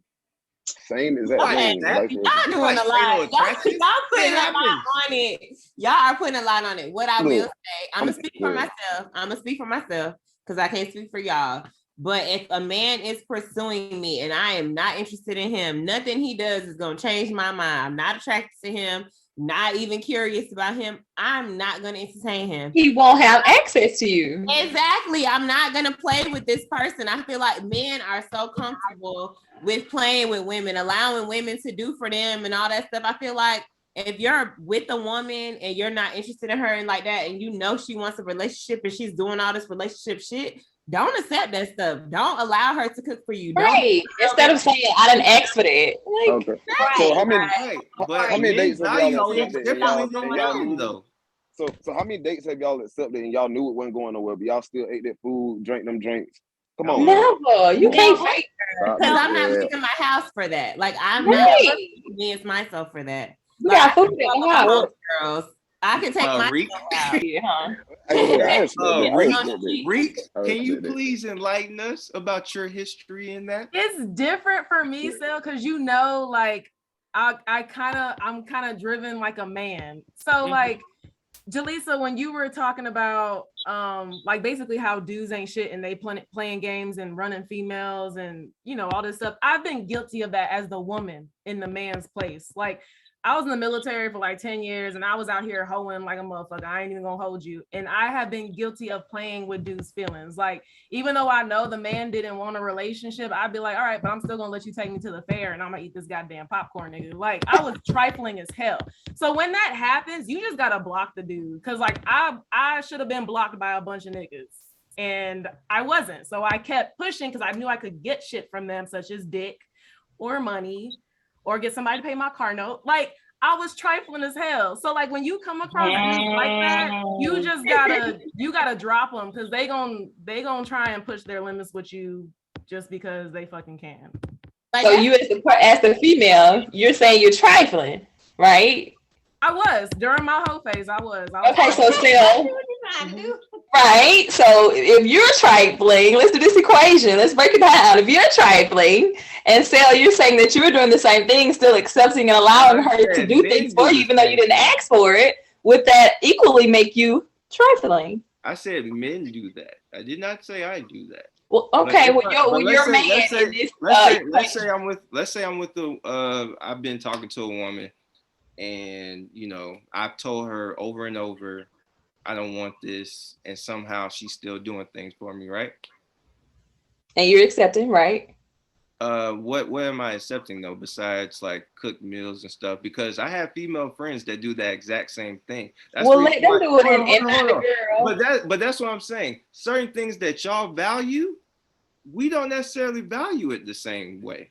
So like if you value cooking for a man, but yet I have many female friends that have came over my house and cooked for me, tell me what's the difference? The difference is, my intention with making you these meals. You know what I'm trying to get at. At So that if you moment, know hold this, on. So I've told don't you, accept my food, accept homegirl food. no, if our relationship, after I've said, hey, I don't want this type of energy, right? And you start cooking for me, I'm thinking you're doing what my female friends do for me. That's what I'm thinking. I'm not on the ride to be like, yo, I'm about to milk her out. I'm not on that. Yeah.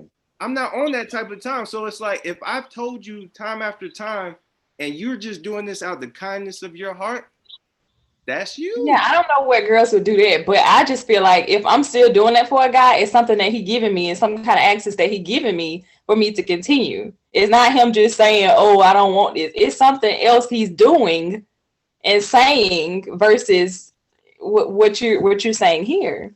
I just know that there's been times where I've cut off me inserting my dick into a woman and she still wants to cook. She still wants to do certain things.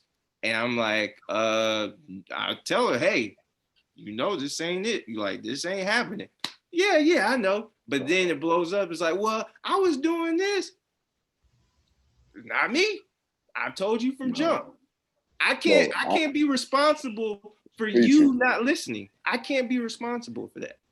I just Let can't. me just say, as the woman, once you tell me if I like you enough to be doing those things, I mean, I have to really, really like you.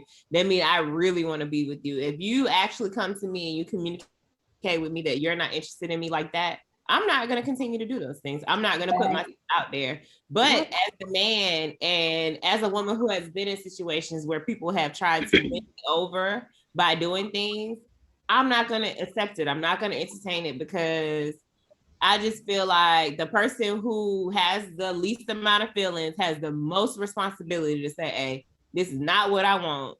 I don't want to, I feel like, yeah, the other person is an adult as well. But I feel like when people are like in their feelings and stuff like that, they're not thinking logically. If I'm the person that's not that committed, not that invested, then I'm going to say, hey, this is not, and I'm going to cut it off. I'm not going to nobody's house for no home cooked meal if I'm not feeling them. Like, I'm not going to allow you to do it for me. Basic human decency. Stop stringing people along. You know that. Right, because guys will say that. Like, I don't want you to cook for me. But then a text you 3 days later, what's on the menu? What's on the stove? Y'all probably call me trifling straight up. Okay. Look, my personal situation is, and this is usually in just about any dating situation I go through. I've never been in a situation where I've started the conversation about being together before they did, ever. But it's not me playing games. I mean, I like you. I really do like you. I do have intent to be with you one day, just not 2 days. That doesn't mean that I don't like things you do, and I can put in effort to show you that I care, while not necessarily saying I want to be with you tomorrow. It's not me. I don't think that should be considered playing games. I mean, it's not like I'm saying like, oh, we're never gonna be together, but let me go ahead and keep, getting this stuff from you or whatever. It's not like that. You know what I'm saying? In my personal, experiences, it's just like I generally, with me, I'm a lot slower to commit than most people. I ain't gonna lie.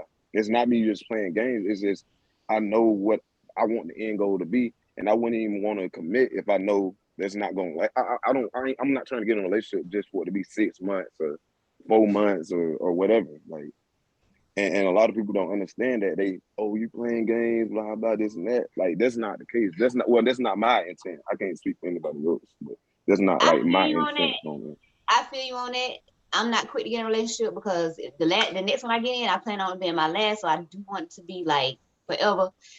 But at the same time, I feel like it's the way you go about doing it. Like if you doing it the right way, like if you showing basic human decency to people, and that is how you move by not quickly hopping in a relationship because you want it to be your last, they'll pick up on that. But if you playing games, they're gonna pick up on that too. And ain't nobody gonna tell you playing games if that's not what you really doing.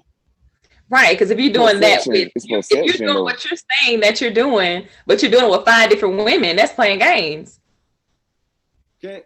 I thought you say, from what I've been seeing a lot on social media, oh, you ain't supposed to put your eggs in one basket and all this. We're not on social test the media waters down talking there. for women. Well, yeah, we ain't but saying we no, ain't saying that. me personally, I only date one woman at a time. Me personally, now, you know what I'm saying? Now, but I mean, I just don't think. I think it's perception because I feel like everybody's gonna call something playing games if you're not getting the results that you want. You know what I'm saying?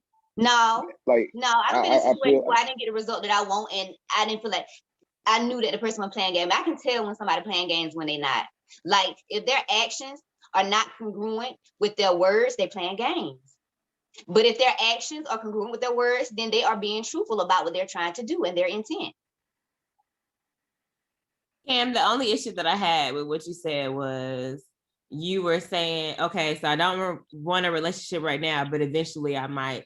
Don't even put the eventually on it. I think that's misleading. I think when somebody is emotionally invested in someone and someone is telling them not right now, that's so different than no. My thing is no, period. Whatever. Don't do it not right now. Because to me, some people are going to stick around to see, okay, maybe not today, but maybe 3 months from now, he may be ready. Just say, no, I'm not ready for this. This is not what I want. Give her the opportunity to make that choice, but don't say, okay, for me right now, this is something I can't do, but eventually down the line, this is what I might want to do. Mm-hmm. So I gotta ask you something. So just okay, say me and you talking, and today you like, okay, what are we doing? I'm trying to figure out like where are we going with this? And you ready to get in a relationship. I'm not ready today to get in a relationship. And I say, I like you a lot. I can see it getting there for me, you know what I'm saying? Because I'm a lot slower to warm up to relationships. You were saying you're saying that it's just cut off right now. Like you should just cut everything off just because I'm not exactly where you are at that particular time. Not cut off, but I feel like things need to change. I feel like boundaries need to be enforced. I'm going to pull back my energy. If I'm cooking for you, coming over your house, cleaning, helping you out, taking on your like emotional, weight and baggage and stuff like that, because I feel like we're going somewhere and then you flip the script and say, hey, I'm not ready for that right now, then I'm gonna start putting walls up. I'm gonna start enforcing boundaries to protect myself. And I don't feel like there's nothing wrong with that. But men do not like when you do that. Men do not like when you pull back because then they start. It's counterproductive. It's counterproductive like to what y'all trying to do. When you do it, What are we trying to do if we not trying to be in a relationship? You're basically telling. We can be trying to get in a relationship. We just aren't going to do it today. Like today. I'm not gonna invest in you if you don't see a future with me. You're not willing to take a risk on me. Then I'm not gonna invest in you the same way that I would. I'm gonna treat you like some dick. I'm gonna treat you like passing time. But men be wanting the perks of the relationship without being in the relationship. That's all I'm saying. That's the issue that I have. And that's kind of like that meme that I had posted a while ago. Like people saying if you got to show that you're something to the point of you got to show that you're a wife. Like don't they feel like you weaponize when you start pulling back what you do for them. They feel like you weaponizing it so you can force them to be in a relationship with you. Not understanding people may pull back to protect their peace, not to bully you into a relationship. And people have a right to pull back if they feel like things not being reciprocated and it's putting them in a mental state that they don't want to be in. People have every right to pull back, but men feel that's like you're trying to weaponize something. Well, why do you care what men think if you're doing what's best for you? Oh, I don't. I don't. I'm just but that's my whole thing. If I tell a woman I'm not ready and she continues to do these things, she needs a straitjacket on her. Okay? It's not my fault. You should leave. You should leave. I don't like drama. But Ingrid, you literally just said what you would do if a man told you what Cam said, right? Mhm. And I went a step further and said, hey, I don't want you. I'm not ready at this moment, right? And yet you said that you would pull back and do these right things, right? That is exactly what the woman should be doing. That's all I'm saying. So and you saying for you ignoring what I said. No, and you saying that Rika got her hand up. She trying to say something. she did. She want to talk. Thank you. I'm not sure what the timeline, because I know everything is subjective for every woman on this chat, but like my thing is I had to learn the hard way that I shouldn't be doing relationship stuff for people that I'm not in a relationship with. So I don't know what your particular situation is, like how soon you started cooking for the person or how soon you let someone have access to you 24/7. But I feel like we really need, like as women, we really need to lay those boundaries. And if men aren't going to respect it, block. Like I'm all about boundaries. I'm all about, but at the same time, it's hard in the man's shoes. Like speaking for myself, I'm not speaking for Marcel and the other gentleman, Cam, but like, if you're in a situation where you're not ready to be in a relationship, I was like that for like almost 10 years. I was single for a really long time until this year, but it's hard to just go up to someone and be like, hey, I like you, but I just want dick. And I can't imagine, like, for a man, I feel like it's easier to do it than myself. Like as a woman, it was really hard for me to just hit up a dude and be like, hey, it's midnight. Can you just come drop some dick off, or vice versa? Yeah. You know what I'm saying? So like, And imagine it gets how so the men awkward trying feel. to say that as a woman too. Be like, Yeah. Come by, it gets so, it do get awkward as a woman trying to say that. Right. So I have to sit here and play games sometimes and be like, yeah, I'll go bowling with you, nigga. Yeah, right. But I really don't want to. I don't want to. I just want you to fuck me. So it's like really hard. I can't imagine how men feel when you're just like, I don't want to put all my eggs in this basket yet, but I kind of want to feel it out to see how it goes. Like you just got to keep dating the person to see if it's legit. It just takes time. And that's the hardest part, especially with me, because I'm a very impatient person when I am ready to be serious with someone. But I do understand like where the guys are coming from in a sense. I get it. I am a retired nigga. In my 20s, I was very much I still am a nigga. Like I feel like at my core, I still have some nigga tendencies, but I also understand that I am a person that tends to get attached. So I just say from the beginning, hey, if this is not what you want, then let's not do this. People have problems with that. People want access to you. I'm not cooking. I'm not doing shit. I can't tell you the last time I cooked for a nigga. I've been in love and have not cooked for somebody. Like I'm just not doing those things if the person is saying they don't want a relationship. I feel like for one, if you're in something and you know that you don't want this person, why you can't walk away? You know what I'm saying? And then to Cam's point, if you're telling me not right now, we're not finna be laid up every night. You're not finna talk to me every day. I'm probably not about to be cooking for you. I'm gonna miss some dates with you because obviously you're letting me know that you're not that invested in me. So I need to put my energy somewhere else or back into myself. Like I just feel like people want what they want when they want it, whatever. And it looks like it's something different for everybody, but sometimes people are not on the same page. And people don't like, I feel like the men that I've dealt with,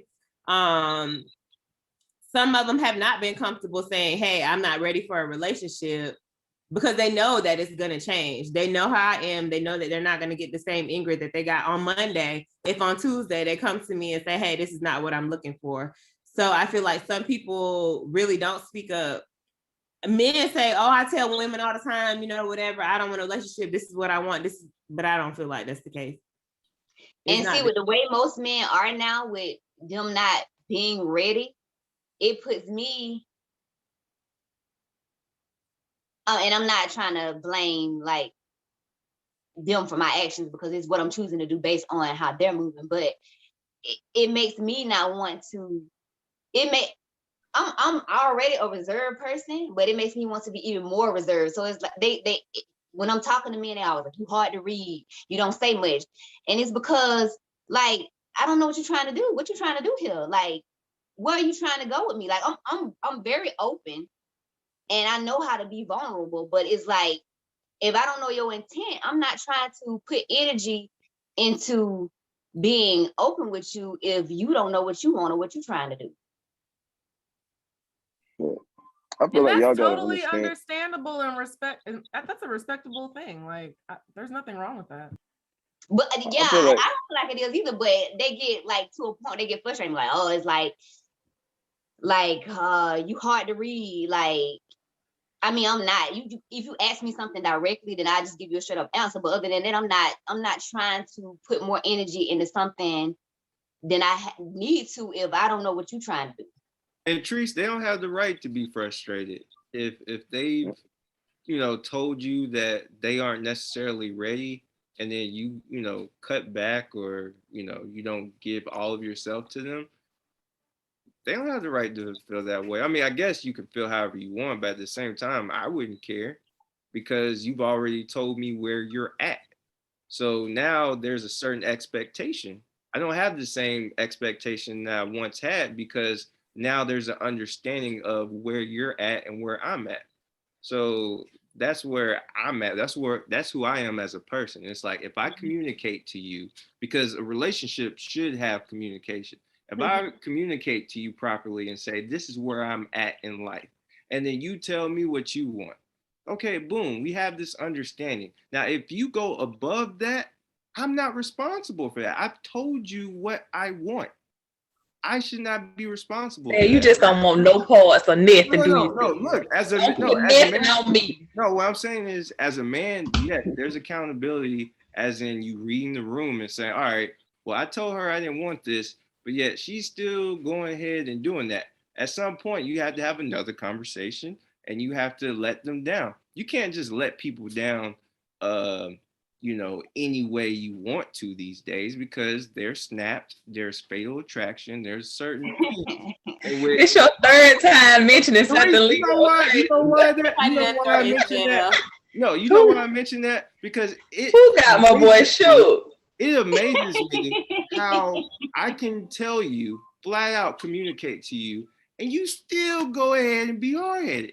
It amazes me. It blows my mind. No. I think It depends on how much of my time you done waste, though. If you done wasted it, I think you're crazy at that point. If I've told you what I want, and you go above, when did you tell me though? Did you tell me like a year into this? Did you tell me 2-3 months into this? Did you tell me a week into this? From jump. From day one. I'm just saying, once we get to that point of talking, because yes, you can have a friend, right? You can have a friend, but once you get to that point of the liking stage and you cut it off and be like, yo, I don't want this, I want blah blah blah, and you still go and do more, you're crazy at that point. You're crazy. Because as to what Ingrid was saying, that's exactly how you should go about it. Shut it down. Yeah, you pull back, and then he texts you and be like, "What you cooking for dinner later, sweetie?" Or I'm you coming to Oh my coming God, over after work, right? I laid my whole heart out one time to this guy, and he was like, oh, okay, I feel that. What you doing? What you doing right now? Nigga, are we not gonna address what I just said?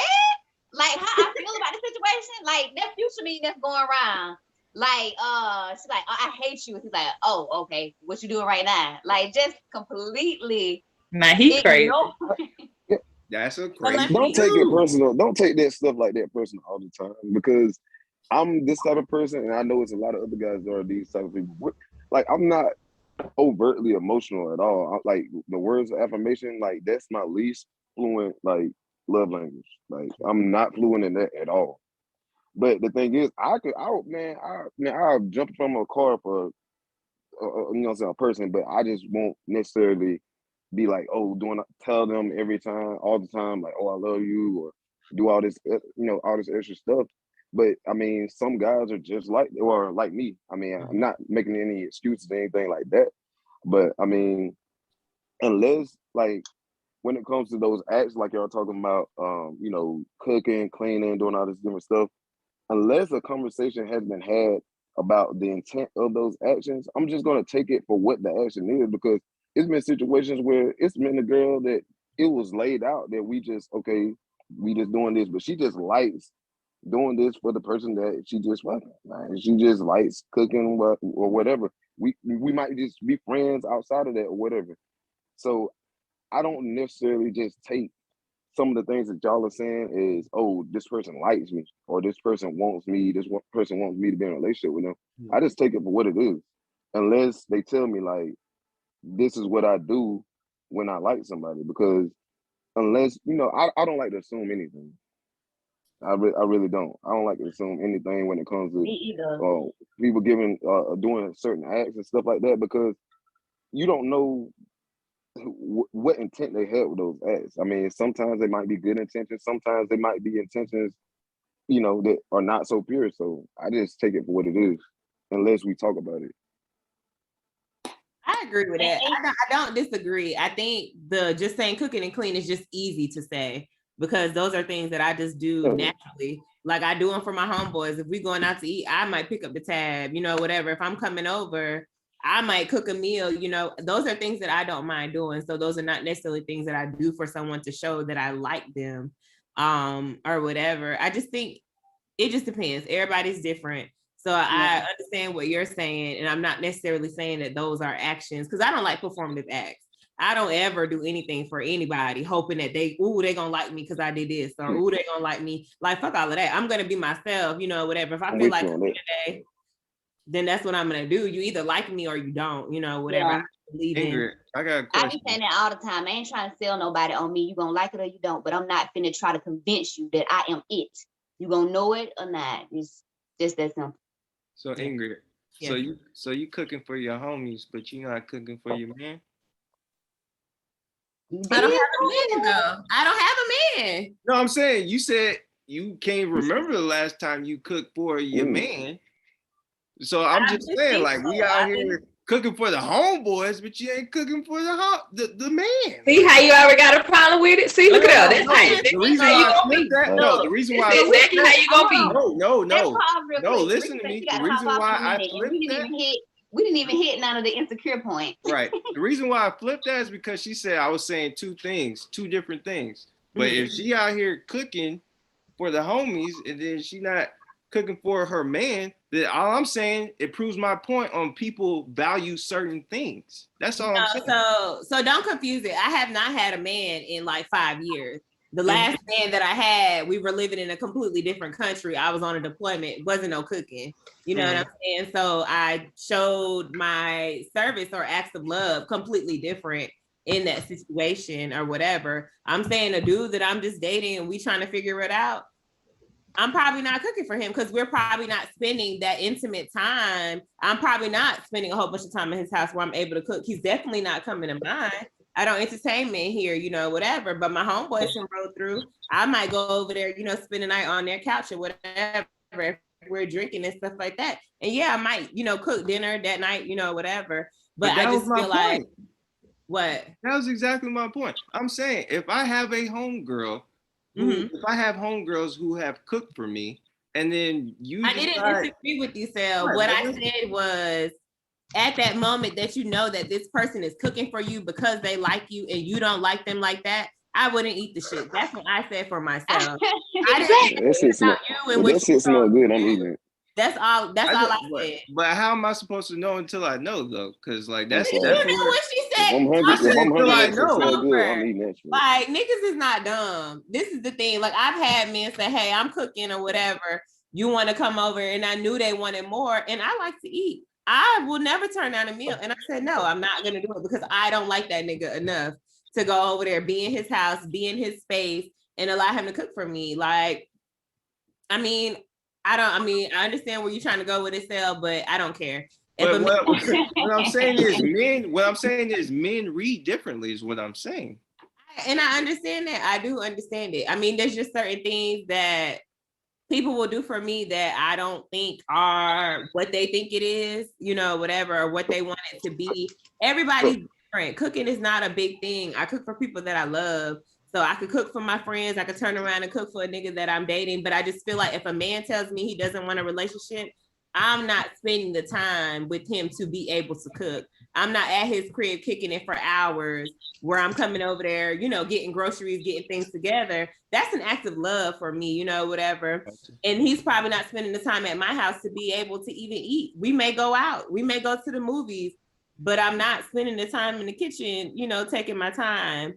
So I just feel like I don't understand where you were trying to go with that, but I just feel like if a man tells me he's not wanting to date or doesn't want to date seriously, because I feel like that's a lot of that I'm running into now, where people want to, like, we're in this group, this singles group, and don't none of the men want to be vulnerable. Don't none of the men want to be like open. And I'm like, how y'all in this group for single people looking to meet people and looking to date people, but y'all don't want to really date? Like, that's a person that I'm probably not going to get close to. We're not going to spend that amount of time for me to be able to cook for you, for me to be able to come over and clean, for me to help you out with family situations, friend situations, because I'm not putting that kind of energy into you.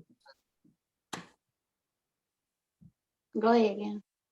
Go ahead, Cam. No, I was just gonna ask, you know, I know you were talking about like the things that you do for your friends and stuff like that.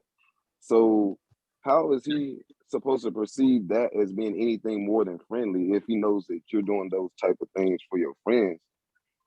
Like, but he doesn't know that. So he doesn't know that because I'm not telling him, like, we're not having, my thing is when guys don't want to put nothing into it, we probably not even really talking. We're probably not even communicating for you to even know the type of relationship that I have with my friends. Like, I'm not going to talk to you. Like, there's a guy right now that reached out to me. He jumped in my inbox and he's not consistent. So guess what? If I don't hear from him, we don't talk. I'm not hitting you up saying, hey, how was your day? I don't give a fuck. Like, I just don't care. I'm not going to put the energy into someone who doesn't want the same thing that I want, you know, whatever. So he probably doesn't know the way that I treat my friends. Guys like that are the worst. They like hop in your inbox, act like they're trying to get to know you, and then just stop with no like, and not saying that I am entitled to a explanation, but come on, basic human decency. Have a conversation. Let me know what's up, because if I put 2 and 2 together myself, I'm definitely gonna get 5. So just tell me what's going on. And I usually don't vent on Facebook. I try to stay away from it. But I made a post saying that I'm tired of trash interaction. About 3 out of the 5 guys that I was talking about hit me up because they knew they were being grimy and bringing trash my way. They knew what they was doing. And then they come back acting like, oh, I just had this going on, trying to be halfway consistent. And then it's like, no, I see right through you. You ain't got to play. Like, why you wasting your time? Well, why you wasting mine too? Like, what are you doing? Stay out my inbox if you're not going to be consistent. Stay out my inbox if you come in here to tell lies. You know, I ain't got time. I agree with definitely that. understand that. Men don't like being treated like but this. They don't get it. Men don't like being treated. I don't mind. I don't mind being treated like that. May not mind, but most men don't like that. Like, most men want to be treated like, oh, if she really like me, she really fuck with me, versus oh, she only hitting me up to fuck. Because I have no issue. Once I'm having sex with somebody, I have no issue. Like, if I know they don't want nothing serious, I have no issue saying, hey, we just gonna fuck. And I'm just gonna hit them up when I'm out, I'm having drinks. Yeah, just say that. You busy or whatever. Like, there's no issue with that. But I feel like some men, I'm not saying all men, because some men don't mind, but some men just cannot deal with being on that side of the coin. Yeah. I go off the energy I'm giving. So I really don't take offense to anybody doing anything to protect themselves, especially being single. So I don't know. I don't see it that way. But I mean, if they doing it to protect themselves, I get it. I completely understand that. Because I had a guy who told, because I wasn't ready to be in a relationship. I had a guy tell me, I no longer wish to pursue you because you're not trying to do what I'm trying to do. And it hurt my ego a little bit. He's like, you ain't trying to do what I'm trying to do. So nah, I ain't trying to talk to you no more. It kind of hurt my ego a little bit, but I respected it. Versus men getting in my inbox line talking about they trying to do something that they not. Like, if you doing it it's a difference between playing games and doing something to protect yourself. And most men nowadays, they just playing games. Don't be putting most on it, nah. Like, come on, man. Come on. Most. No, that's not true. Majority. You like My that? experience, Damn, It's it's a whole most lot women of I gang have shit going encountered, on. yes. Just chill. I don't know. Like dudes Look, are it's weird. just perception. Dudes are It's all weird. Like perception. guys are weird. Like I literally had a guy tell me, because I was living in Virginia at the time. I was stationed in Virginia, and I was like, all right, I'm by myself. And I was like, okay, I think it was after my last relationship a few years, and I was like, all right, I think I'm ready to date. So this dude approached me, whatever. We swapped numbers. He was cool. And he wanted to talk to me every day, want to have these deep conversations, relationship conversations. And I'm like, damn, this nigga taking a lot of my time. I was like, hey, what you trying to do? And he was like, oh, I'm not really trying to date, right now. So I cut the communication off. Next thing you know, this nigga like, hey, are you available to go on a date? So we get on a date or whatever. This nigga trying to blindside me. He like, next thing people don't know how to communicate, or people, like to play or whatever. You tell them that you're not ready for anything serious, and next thing you know, like they stop talking to you. And I'm like, but bruh, you don't want to He been passive aggressive. Huh? Yeah, he was. So he been passive. That's corny. He tried to call me That's out so or corny. whatever. But my thing is, the moment you told me you was not looking for anything serious, you told me you didn't want to date, guess what? You can't take up hours in my day texting me because we don't have nothing to talk about. Like, that's the type of person I am. And some people don't like to be treated like that. So You don't we owe have them not to get off nothing. our test tonight because we showed it not hit half. We did not hit half of the insecure point. Did we lose a member? yeah, Oh yeah, she had to go. Yeah, She got work. I got me over here. I'm over here bleaching my knots, trying to get my hair ready for tomorrow because I still need to have time. So come on. What's the next one? What were we on? We was on episode 5. We were getting ready to talk about how Issa was describing her mom to Nathan, and he was just kind of looking at her like, is that right? Oh, and then Miley was getting frustrated with her daddy at the hospital because him and her mom didn't tell her about the first time she had a stroke. And I just felt like it was so much irony in that one, because the way Issa was describing her mom, she was basically describing herself. Because she was like, her and her mama's boyfriend, her boyfriend might have been in like going through something because of whatever reason. I guess she had time to talk to her, whatever, start a book club, whatever. But she was saying that her mom is always all over the place. And that's when Nathan was kind of like, And Miley, when she was fussing at her dad about not letting her help them, there was kind of like the same situation with her at work when the guy was on the phone with her and was like, hey, it's not too late for such and such to take over this if it's too much for you. Mm-hmm. He was trying to step in and help her, but she wouldn't relinquish that control because she was trying to handle everything on her own. So I just feel like it was so much irony in that, from like they were calling it out in others, but not seeing it in themselves. Right. The apple didn't fall far from the tree. Mm-hmm. Yep. So I just felt like you pretty much made that point. Yeah, I was like, I got no commentary on that one. Open and close. Got nothing else to add. Next question. So when Issa ran into Lawrence in the hospital. Oh, that whole clip was so funny when she threw that baby. OMG. Man, Issa is a walking red flag to me. I ain't gonna lie to you, man. She's just a walking red flag. She's everything about dating that I do not want, like, at all. Like, dang. That's why. But yeah, she ain't over him. She just ain't over the dude. Like, he not over her either. Nah, they shared their most precious parts of themselves with each other that they never shared with anybody else, and it shows. Like, it definitely shows, because they never quite let anybody in as close as they were to each other. Were with each other. And I don't think it's ever gonna be like that. And I think that's how you get if you have that experience with somebody that was good for 5 years. I'm pretty sure he was about to ask her to marry him at one point, right? In earlier season. Yeah. So I when you believe get to that point and you like fully vulnerable with somebody to yourself where you feel like they're the one and you considering marriage, it is kind of hard to get like that with somebody else, because I'm kind of like going through that now, like, and I always reference this, but it's one guy who I just knew was it, never felt like this about nobody else. This was gonna be my husband. And it's like it's hard for me to imagine myself being that way with somebody else. Now, although I kind of got close with somebody recently, but it is just like it seemed like the same situation kind of repeating itself. So it just like it's hard to get back to that place again where you feel like you can really see yourself with somebody and have them be that one and you be completely vulnerable with them.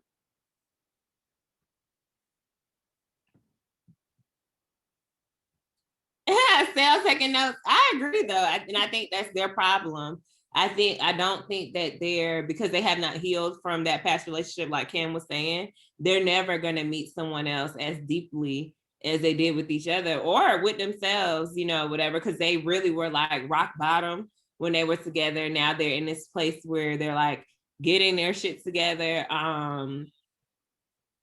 I don't know. Their relationship is very hard. Like I was really rooting for them last season. Right. Them where they are now, but I just feel like everybody else that kind of comes into the picture is just like they're just kind of like passing time with them because they like Phil said earlier, they haven't addressed the issues or whatever. So I don't know, like I would love to see them like work it out because I don't think that there's a better fit for them. Hold on. Lawrence need to leave that girl. She was cheating in a studio. I ain't got over that, man. Don't do Issa. She had a weak moment. What y'all niggas say? Y'all had a weak moment. Y'all made a You mistake. went to the studio. She had couldn't take you to a hotel room. He got you in a studio? Hey, no, man. This yeah, Lawrence, knocked down on subwoofers? That's terrible. Hey, and then went and stayed with the dude. You know what I'm saying? Like, nah, bro. Nah, Lawrence, he need to rid himself of that lady. He need to go ahead and move on, do his thing. Lawrence need to just be a hoe for a little while. That's what he need to do. Issa already had her. No, that's why he need to do that. Because he was being a hoe for a little while. He got the clap. Lawrence don't need to be no hoe. He's not a responsible hoe. If you're gonna be a hoe in this day and age, you need to be a responsible hoe. And Lawrence is not made out for that whole life. Okay, Lawrence. Look who's missing on white girls. Okay, and then what happened with Tasha? That whole situation was a mess too. Like Lawrence had no business getting with Tasha. And this goes to sale point that we were talking about, accepting dinners and doing all this shit. First of all, Lawrence knew from the beginning that Tasha liked his ass. He knew that he didn't like Tasha. He knew that he was just passing time. He was just there to fuck. He laid up with a girl. His homeboy told him, he was like, hey, dog, you doing all this shit. Y'all in a relationship. And he's like, nah, we just kicking it. We just cool. Next thing he know, he had the cookout. Like, I just feel like when you know that somebody else wants so much more and they doing all this stuff of welcoming you into their world, like you as the person that know that you don't want anything, just be accountable. Just be like, hey, this is not what I want. I feel like if Lawrence would have stopped that from the beginning and been clear with Tasha, that whole situation wouldn't have happened. Lawrence is nasty too. I agree with you to a certain extent, but I do think that Lawrence actually liked her. And the reason why I think that is because she was actually kind of like, not saying words of affirmation, but she was speaking a lot more positive to him. And he was receptive to that. And that is the reason why he liked her. I just think that she was moving at a way too fast pace. Yeah. Invite him to a cookout. And it goes to Cameron's point. It's like, look, I may not be ready at this point, but damn, don't, put the family on me. Like he goes from, knocking her off to freaking being family man in such a short time. And that's just unfair to him. But he was ready for Peanut or whatever. Especially at the state he was in. Yeah. Because he was in a very emotionally vulnerable state at that time too. You gotta take that into account, into account, because he had just lost basically the love of his life. And you know what I'm saying? So why not He heal didn't. before you get involved with somebody? That's the problem with the entire It's a lot show. easier said than Nobody's done. healed on that show. Nobody. You knew you weren't available. You knew you weren't emotionally available. Whether you liked her a little bit, liked her a lot, he wasn't ready for what she was ready for. And when he saw where she was taking it, like, I wouldn't have been spending no weekend with her. You laid up with her every weekend. What did you expect? I mean, he liked her. I like from Marcel said, he liked her. I mean, they had some deep conversations. Like in a lot of ways, she helped him, get out of the rut that he was in from his previous relationship. So like it can be real confusing when somebody, helps you get to a better spot. You don't want to not have them around, even though you may not necessarily want to be in a relationship. You don't want to not have them around because Get a this therapist. person, you should go to therapy. This is not your But- therapist. I don't feel like it's fair. Like, I really felt for Tasha in that moment. And the cookout thing, that was a little bit too much.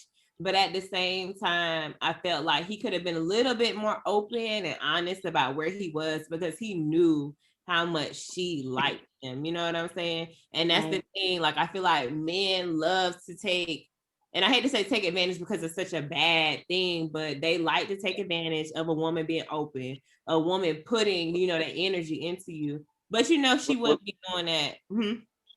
Well, look at the last person he right before that was open to. Look how that, and so you got to think about that. Like, he literally just was getting ready to marry somebody that he found out was just cheating on him. You know what I'm saying? So you're not gonna be as inclined to just open up right up there. Like that stuff like that changes you forever. You know what I'm saying? It really does. That's not it's not her fault. It's not you're right. You're right. It's not her fault, but that's why you have to have those conversations with people. I don't think Lawrence had bad intentions at all. He just, got caught up. Like sometimes people get caught up. I mean, he's a single man at the time before they whatever. Did they even actually have a conversation about being together? Like I think they just kind of like just went into just doing whatever they was doing. His friend had a conversation with him about it though. Yeah, right before the cookout. Yeah, so it's just like, they was already in like a very foggy space anyways. She perceived it to be differently than he did from the beginning. And you gotta also think she was kind of like pressing him while he was with Issa. So like, yeah, she likes him, right? Whoa. But at the same time, like, she's the one who actually saw something in him that Issa didn't see. And as a man, you can see that and you can appreciate that. You can like that in a woman. So to say that he didn't like her, I would disagree with that, because it's like he definitely saw something. It's just that pace that they were moving at that can push guys away. And I think that's what happened to Lawrence. It's like, okay, you moving too fast. I'm not ready for this. I thought we was, just chilling, having fun. And we have yet to even have this type of conversation. That's where the blind side comes from. It's like, okay, like I'm enjoying our time, you're enjoying our time, and then boom, I gotta turn into family man within a matter of a week or so. Like, that's just unfair to him. But see, why not communicate that? The thing is, like, he knew all of this stuff. Lawrence could have said no. Lawrence, in that moment that she said, hey, you want to go to this cookout my family's having, blah, blah, blah, blah. Hey, Tasha, guess what, girl? As much as you like me, I don't like you enough to take you seriously. Why couldn't he have that conversation then versus saying, yes, this is my issue with Lawrence, because Lawrence is like painted as this good guy, this nice guy. And he just messy. He just kind of like all over the place or whatever. And I feel like, okay, yeah, cool. He likes her. I'm not saying that he did not like her, but I feel like if you like somebody, you should care about the way that you make them feel. And I feel like before they even got to the cookout, him showing up, first of all, he was late as hell, because I think that's why she went off on him. He just treated it like whatever. It was something special that, to her, whatever. And he knew how much she cared about it, like the way she was hyping it up and stuff. If he knew that he couldn't show up for her in that moment, it wouldn't have took him nothing to say something to her before they got there in front of her family, before he embarrassed her in front of her family. Like, he should have drew the line. You a grown ass man. Ain't no reason why you can't communicate that. You know what I'm saying? So it's not all on Tasha. No, I agree with that, but this is what I'm thinking when it comes to Lawrence. Like I definitely agree with what you're saying. I just feel when it comes to Lawrence, he was thinking, I like this girl and I don't want to hurt her because she's so excited about this moment. What means something to you may not mean something to me. And I've said that a number of times. Mhm. So by me showing up, to me, that does not mean as much, in comparison to her, which means everything. That's the reason why she's cursing him out, going off on him. Meanwhile, he's just like, well, shit, I showed up. Like, I did. He was blindsided by Yeah, it. like, no, Yeah. if you're gonna show up, then show up. Put No, I something get that. And that's why I agree with you. like, I agree with you. I'm just saying with him, he doesn't necessarily, come off like he, hates her, not hates her, but doesn't like her. I think he comes off, I like her and I know that this is something she wants to do. I don't necessarily want to do it, but she wants to. So I'm going to make her happy in doing so. And I think he has a whole lot of punk ass bitch in him when it comes to that. Right? He showcases that throughout the show. And that's why I feel as though, like, not only him, but Issa and all the characters, nobody's healed on that show. So it's like a whole bunch of people walking around hurt. And they're like trying to find out. Like, that's what makes the show weird. Basically. I agree. So I know we already kind of talked about Miley being distracted about what's going on with her mom. Mm-hmm. In the 6th episode, what kind of annoyed me about her is that she didn't have to do that brief. She was all in the middle of that brief with her phone, just completely distracted. She could have been like, hey, I gotta take this call and stuff away. But she was just him and her. Anyway, they kind of got on nerves. But aside from well, she didn't really tell the guy what was going on. I mean, the guy didn't really ask her what was going on. Like, she kind of just decided to, tell him about it after he was like kind of throwing shade about how he had to carry her through the presentation and stuff like that. And aside from that, like, what do y'all think about the initial assessment that they said they had of her versus how they feel about her now? Y'all remember that conversation where they were sitting at the table and then she kind of asked them like, what y'all thought, what y'all think about that? Didn't they say she was like stuck? What now? Didn't they say they thought she was stuck up? Yeah, to a certain extent, yeah. And what else did they say? You remember? Yeah, I can't remember. They couldn't stand her and stuff like that. Mm-hmm.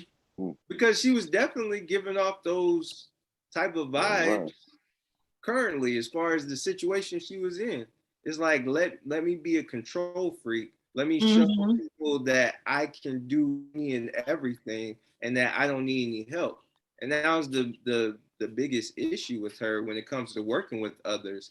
It's like, damn, you have a whole team, but you don't really want to work with the whole team. It's like, oh, I got this. And just like when she was going through stuff with her mom, it's like, well, the dude, her boss was like, hey, I could get somebody else to handle this presentation. She's like, no, I got this. And she really showcases that currently. But, now that they're in a setting and they're drinking and they see that she can get loose because, when she comes to her job, she's more so like just uptight and like, I have to be this strong Black woman and I have to do, all these things that people think I can't do. I have to show them that I can do it. And it, just rubs people off the wrong way. I feel like at work for Black women, sometimes that is who you have to be. Now, this is the same guy that can't remember if it was last season or the season before, but he was coming for her. He was cutting her off in meetings, undercutting her in front of their boss. You know what I'm saying? So I don't fault her for already being on defense. My thing is, how many of us go into the office and let our coworkers know about our family life? Right. I don't know a lot of Black people, a lot of Black millennials that are in there, like the older generation in the workforce. Oh yeah, all about their kids, all about their lives. We are really like, fuck this job. Like we're going in, we're doing a job, and we're going home, you know, whatever. Right. Like we're not sharing those intimate moments. So I can see how you may not feel comfortable, you know, being that open with your coworkers. Like I don't think I would have been like, hey, I'm going through XYZ, but I probably still would not have been in that presentation that distracted. My phone probably would have been off. That would have been a minute where I'd have been hitting up my family like, hey, I have to do this thing. I may need 30, minutes away from being available, whatever. But I feel like she handled that all wrong. Now that part I do agree with, but I just feel like we're not that generation to come in. Separate. Yeah, we really do. We put up a wall. I do, and I've had people at my job like literally get mad at me because I just won't tell them about my life. Like they just have to need to know about my personal life, and I just can't figure out, like, for the life of me, why. And the other day, like, and I don't really, I talk if people talk to me, but if you ain't talking to me and I ain't got nothing to talk about, then I ain't saying nothing. Like, what's the point of talking if you ain't got nothing to talk about? But because I'm like that, a man literally, one of my coworkers literally came up to me the last day I was at work and was like, "You don't like people, do you?" I was like, "What? Yeah, I like people." He was like, you just sit over here and talk. I was like, I engage with y'all when we all having a group conversation, but other than that, no, I'm not just gonna come just have no one-on-one conversation with nobody. What for? Mm-hmm. And then it don't help that I'm the only Black person on the team, so they already feel like I'm trying to alienate myself, but that ain't the case. It's just that I ain't trying. I ain't got nothing to talk about. Mm-hmm. Don't relate. You just don't relate with certain things. You can't force it. But they be getting mad about it. Like, talk to us. Okay, what you want to talk about? Then you ask what they want to talk about. They ain't got nothing to talk about. So it's like, okay, let me get back to my corner. Well, I was at. I think that's the reason why I thought that her coworkers were kind of like right about her initially. And it took her being in a more loose environment to where she could let loose and dance and drink and see the other side of her. Because like Ingrid was saying, we definitely separate the two as far as like our private life from our work life. So you can't know the fun Molly because Molly's at work. Molly's not trying to have fun. So I think they had technically a right to feel that way. But at the end of the day, she's two different people from work and outside of it. I kind of agree with Ingrid. I think Molly, she's the way she is because she has to be that way. Mm-hmm. Like she has to be that way. I mean, because if she wasn't that way, they're gonna be like, okay, well, we knew that she wasn't gonna be able to do this, that, and the other because people go and it's an unfair preconceived, notion or whatever in their minds or whatever when it comes to, Black women. Because my grandma used to talk to me about this all the time, the things she used to go through in the workforce. So I mean, I get exactly why she was the way she was. You know what I'm saying? Mm-hmm. Like, and I agree, like, completely with you on that area for sure. What you think about that, Lisa? She doing her wig, girl. I know Yeah, they're bleaching that thing. I'm trying to get it together. Aaron, don't do me. Don't do me. She at work, Yeah, I'm not gotta work, boo. I have to be right. Hey, did you add him on Facebook yet? Let me not get I'm blocked, honey. That's another story. Oh, okay. He's still my boo though. Even though he blocked me, I ain't reading the signs that he's sending me, right? Sam. Yeah. They'll mentioning all them shows just for you. Right. But the next point is Issa's and Crenshaw's interaction post-fashion show. Ooh. Now, I feel like he had the right to feel the way he felt. And he didn't see the other side of what she was initially, like when they first came, like she was trying to keep that man out of what they were trying to do so he could be as creative as he wanted to be. He didn't see that side. He just felt like she didn't go to bat for him, which wasn't the case. And then he started dragging her on social media. Like, I felt like he could at least show her a little bit more grace when it came to that, because it's like she had pressure from him, pressure from her boss.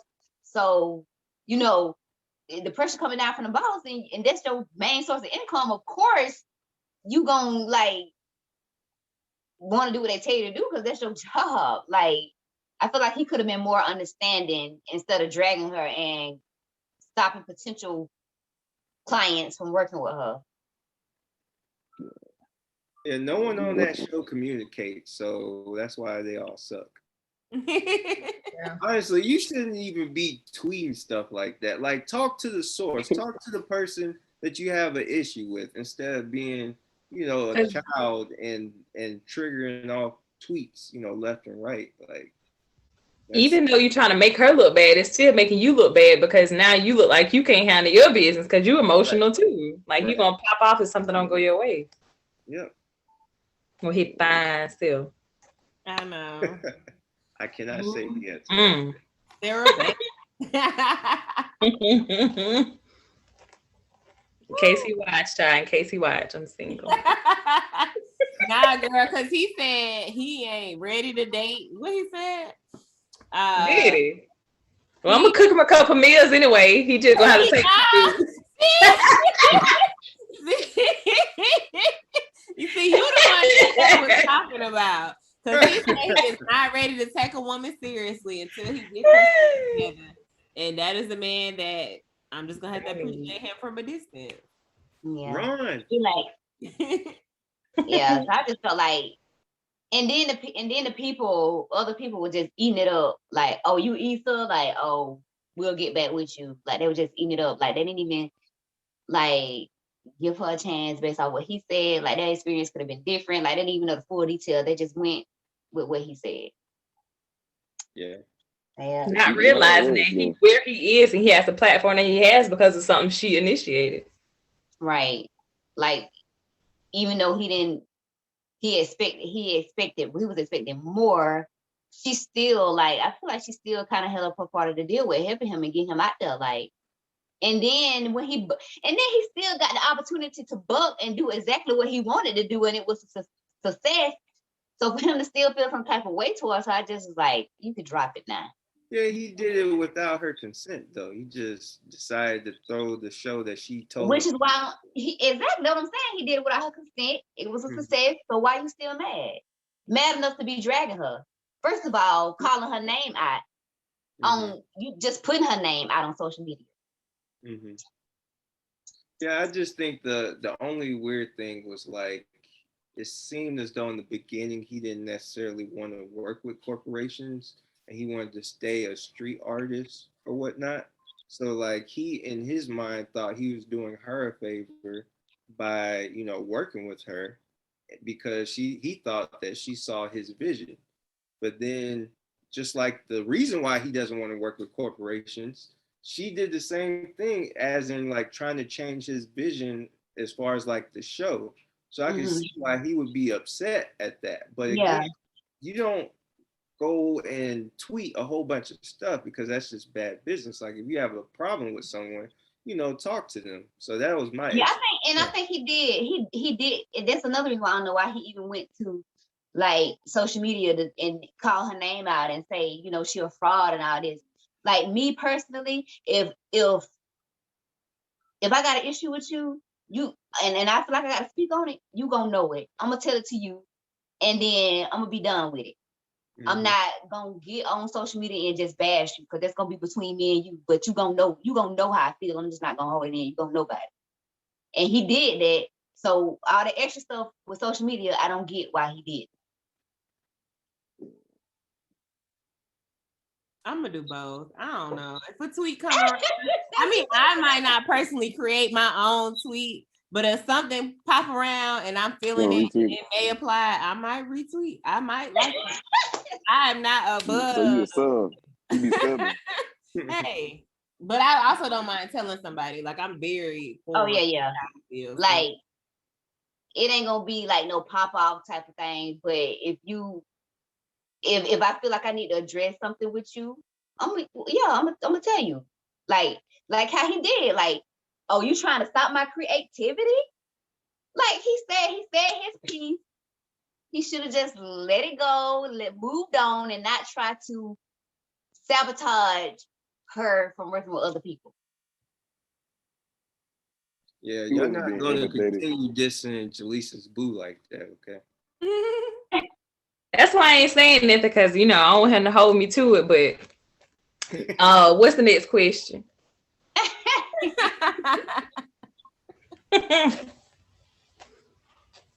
Oh, the confrontation at the barbershop. Nah, that guy that came Oh, in, that hurt my heart. all Nathan did was take the customer. The customer was ready to go. Like he had been waiting a long time. So I don't get why he was mad at Nathan for helping the customer out. Oh, hold up. I gotta I speak. think it's like an unspoken Oh. barbershop thing, though. Barber, it's a whole different. It's not just. It seems small to y'all, but when it comes to barbers, that's a whole. That's a whole thing. Like, But the you But if customer ain't ain't somebody doing renting your booth, if somebody, you own this barbershop, somebody renting your booth, you got 5 people sitting right here waiting for this one person to come in because he off doing something else. You don't pass them out to the like. I'm a write it in my contracts if I own a barbershop. Y'all not gonna have people just sitting up in here. right. That's Bad customer service at that point. right.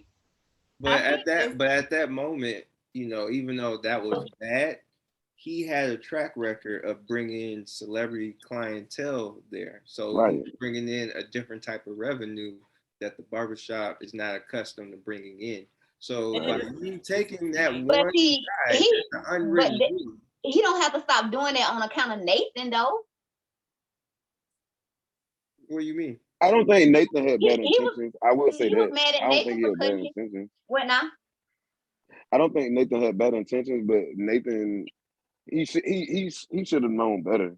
He than did. He to. said he was gonna take heat for it. I ain't know that he was He gonna was be hesitant he said about it, but the customer, that's what the customer wanted.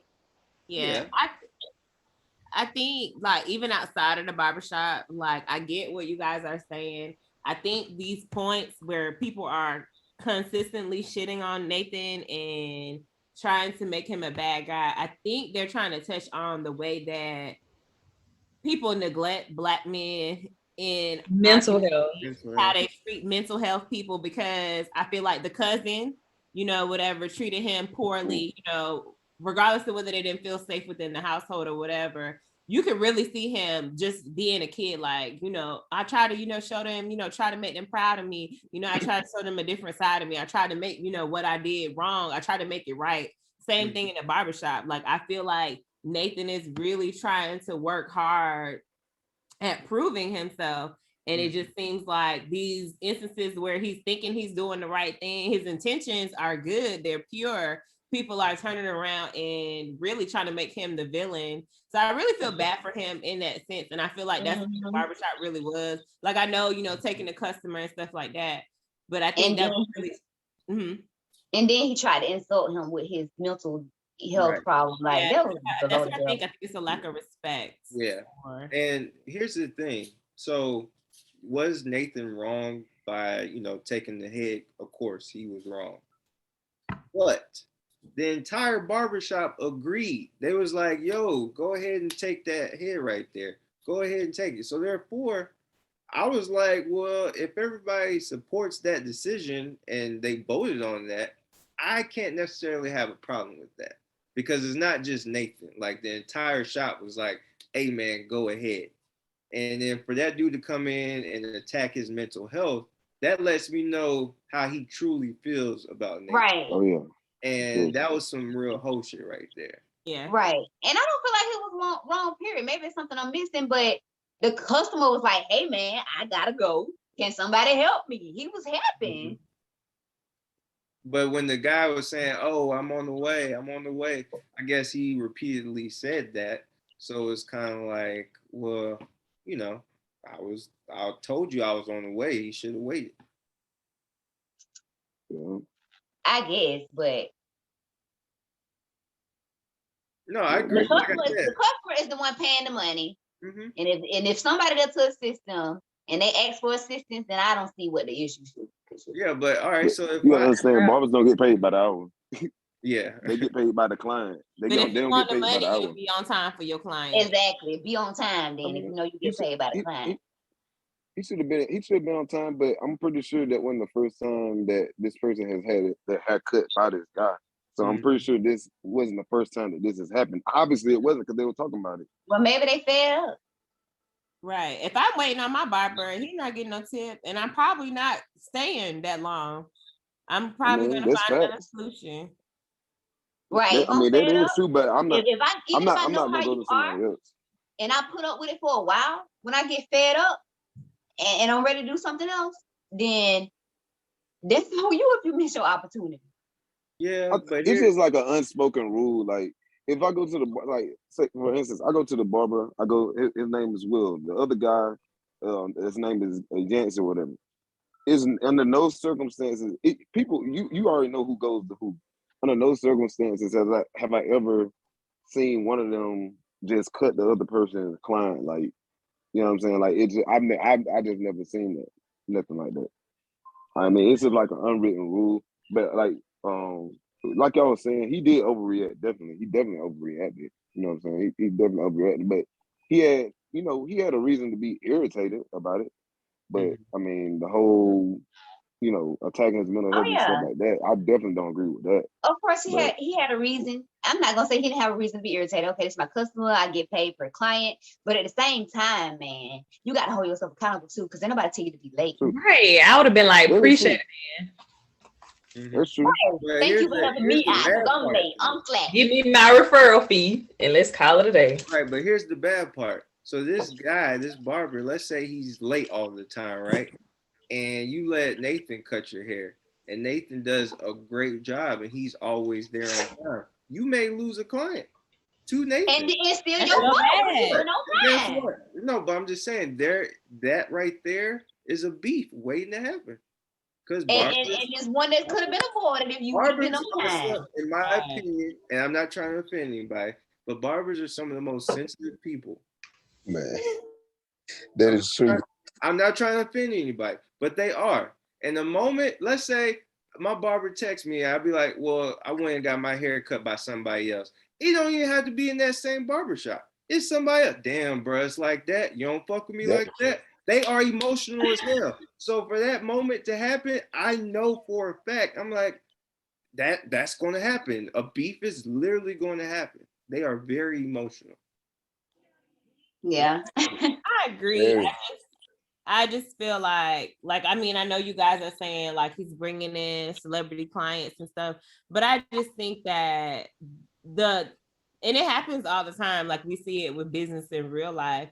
I just feel like people forget what good customer service is, regardless of whether I'm bringing in Rick Ross. If you've been my customer for 5 years and you just from around the way, I'm gonna treat you with the same decency. I'm gonna still respect you. Like I'm not gonna be too big to cut you, because if I am, then hey, I can't take you on as a client anymore. I got somebody else that you can go to, but I'm not gonna have you waiting on me for hours, and it's not gonna be a consistent thing. Like especially if you paying me. Yeah, his priorities fucked up. Like, right. Because I'm pretty sure them celebrities ain't coming in there every other day like the regular customers. Like that's once when they in town or some crap. They are in LA though. Yeah. I guess. But still, like Kofi might be coming to the shop. You never know. So I'm gonna be on time for that. Like, I mean, I'm not gonna be late. I'm gonna be early. Like, that's what I'm talking about. Baby, we gonna have a mobile barber. I'm gonna be at his house. Like, I'm coming to your house to do a house call for that one. And that shit. Do a little trim, get a little trim after this.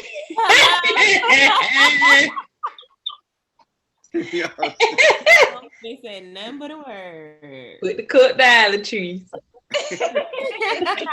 She gonna edit that part out.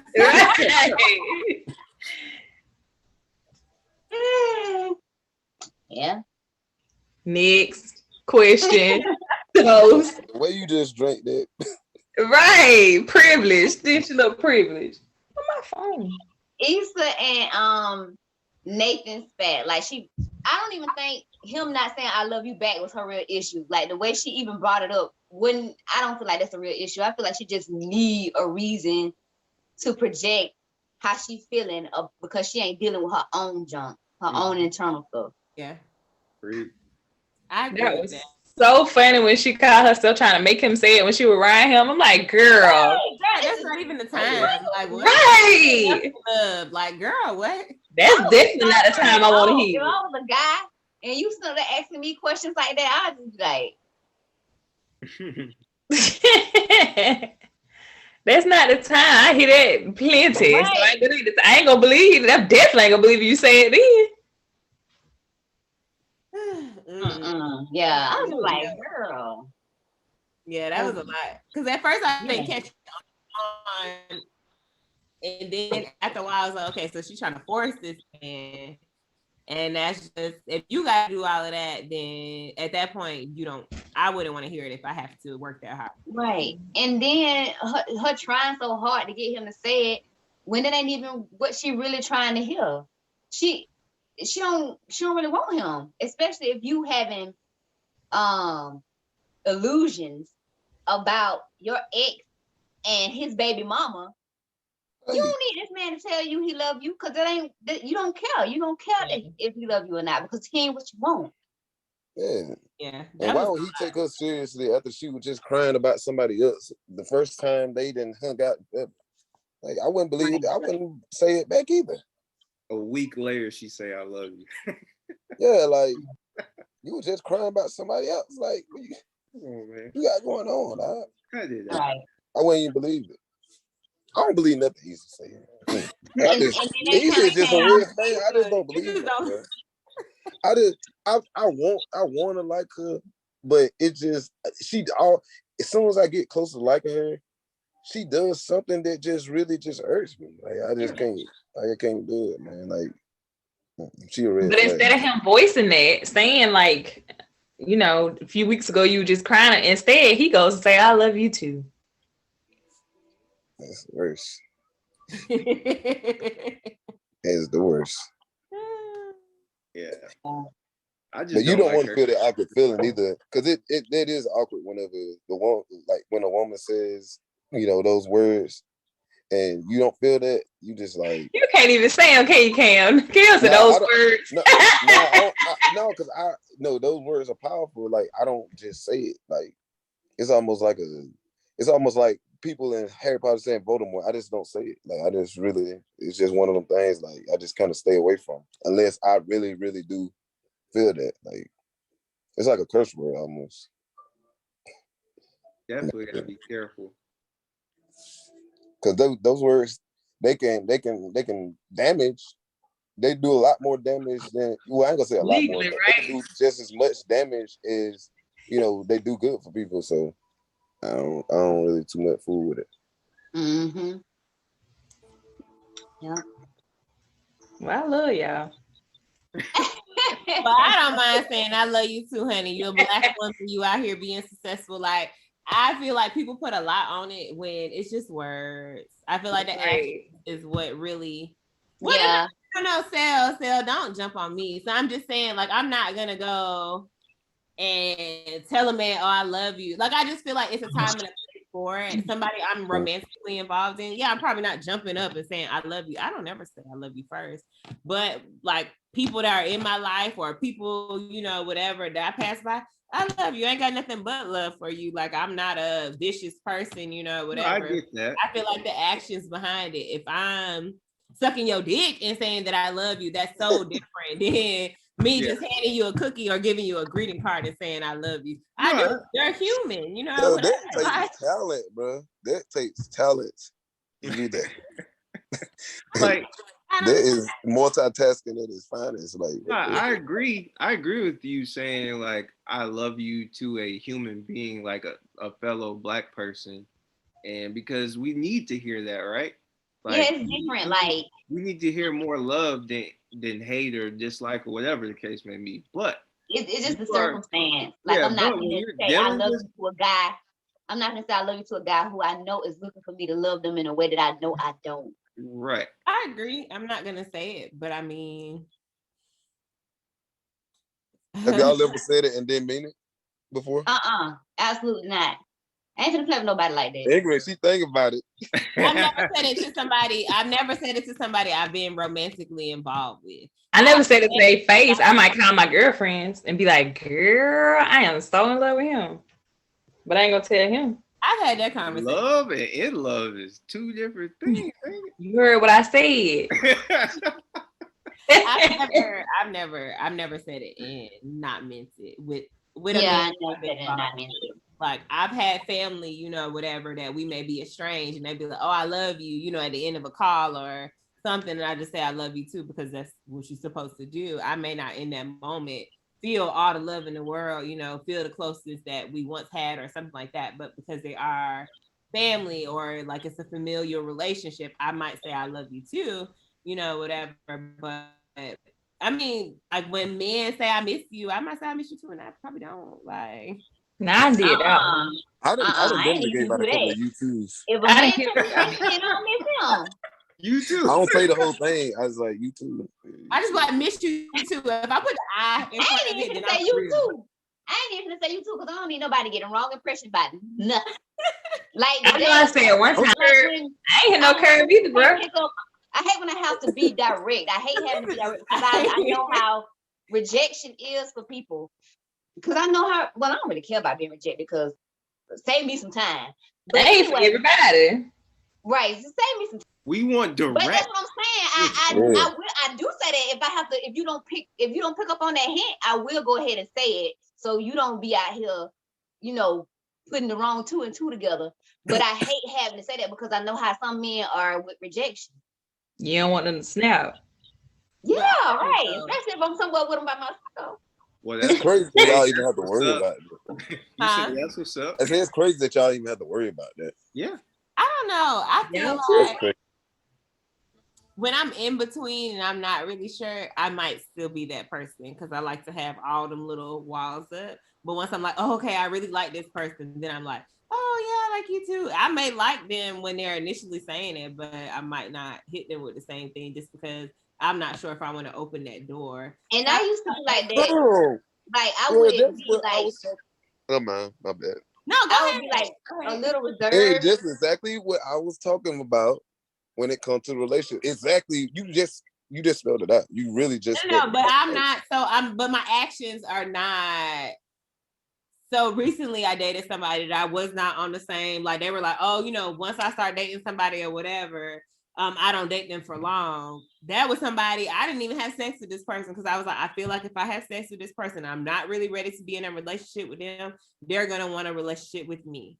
So I feel like my actions match my words. I wasn't saying, hey, I'm not ready for a relationship right now, but let me come lay in your bed. Listen wide open. You know, we dated, you know, we went on dates and stuff like that, but we weren't laid up. We weren't spending a whole bunch of intimate moments together. We weren't spending like a whole bunch of time. I wasn't getting to know his family, you know, situation and all that stuff. Like I try not to blur the lines.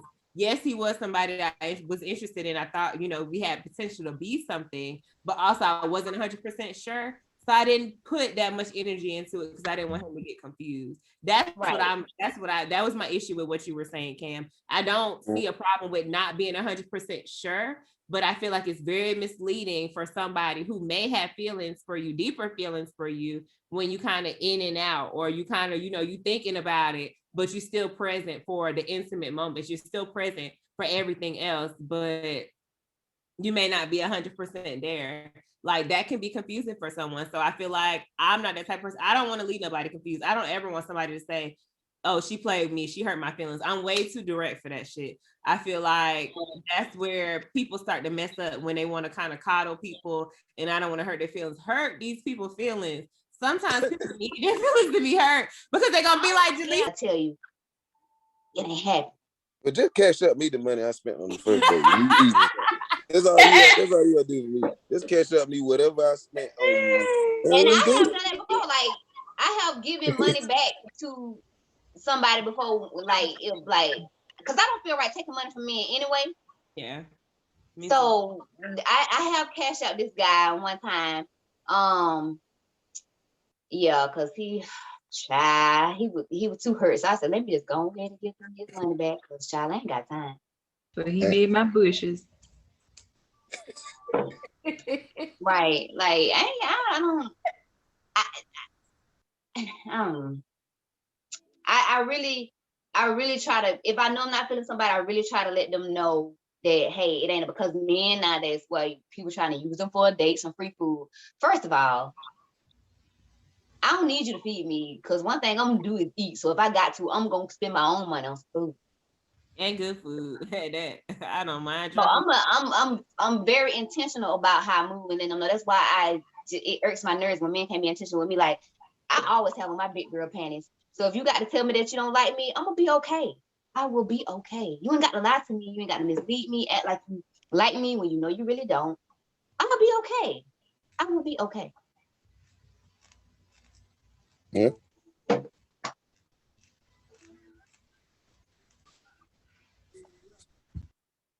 But yeah, that was the last talking point for episode 6. I wanted to go into episode 7, but I really want to do that because I feel like we can do 3 more episodes, and then for the 10th episode, do like I don't know what happened to Terrell, but he was the one that had the whole grand idea about like doing like a meetup, like an in-person meetup for the 10th episode. So I still want to do that if y'all down to do that. I'm down. You know, I got plenty of outfits. I'm waiting. Me too, girl. Any excuse to get out of the house and do something. Exactly. So all in all, everybody confused and nobody talking, expressing themselves, and you talking about the I show? can relate. They really not having no comments. Now that I think about it, and it's been pointed out so much tonight, they really don't be having no conversation at all. Like, it made me want to reach out to Issa and be like, hey girl, you've been writing this show. Have you ever thought about writing in the piece where people actually have the conversations they need to have? Because even like at the end of last season, her and Molly met up at a restaurant to have a conversation, but they didn't even show the actual conversation. Right. Yeah. Yeah. That. But I feel like, I don't know if it's because of the time length of the show that they kind of leave out the more boring or whatever, but like even her and Molly, like they were like, okay, we good to move on. Like that combo, I think it was at the hospital, or was it before her mom got sick? But they literally had a conversation where they were like, okay, we want to be together. That was right there. It was before mom got sick. Yeah, I don't know. Yeah, Issa, she gotta be called out because they don't. No, seriously, they don't talk at all, right? And then she gonna pop up married in real life. Right. Like, come on, bro. I know you Her talk. and love it. Her and love it like that. Not mad at Issa at all. Congrats to her. But I'm just saying, you can't keep it private until he make it official. No, keep it private. That's fine. I'm just saying you can't be putting out a show in which Black women and Black men don't communicate. That's what I'm saying. Like that's just not good. I think that's like we already got like so many barriers between us. Exactly. So many issues. And I think that's like what I see, like somebody in the Black is More podcast have dropped that in there too, talking about Beyonce and Cash Doll, you know, preaching all these songs about fuck these niggas. And I mean men do it too or whatever. And then they like married, you know, whatever, they got these relationships.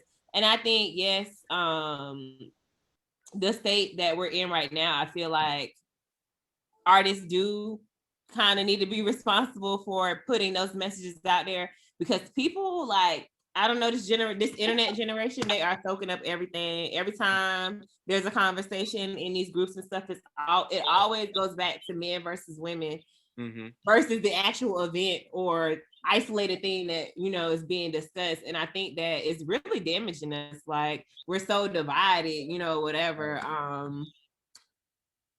I don't know. I feel like they do. So I get what I definitely get what you're saying, because like all of these dysfunctional relationships that she has on the show, and then she, you know, turns around and she's married, or she has like really great friendships, you know, in real life, you know, what we get to see. So I feel like, I would have loved the arts to kind of imitate that, because everybody can relate to the dysfunction, but you know, some people are even saying like parts of this was getting boring, you know, because people were starting to mature. And I'm like, unfortunately, that's we like to see the drama, we like to see the mess, we don't like the good things, and then those things are being emulated and being mimicked in our actual lives, whatever, and people are not really seeing what that's doing to us. Right. Like we definitely need to see that experience for when they're arguing, but we need to see how they resolve it. We need to see how they, go about things afterwards. And I just think there's a lack of seeing stuff like that on the show. Yeah. I don't know.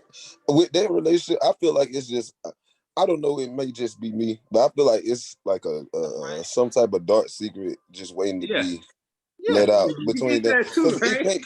Well, you remember they didn't think the baby was, it was some, what was that? One season, they kind of hinted to the baby may not have been his, and then that he may have had an affair. So there was 2 times that they kind of hinted towards something, but then we never got anything else from it. They're one of those couples that just like to look good in public, and it's annoying.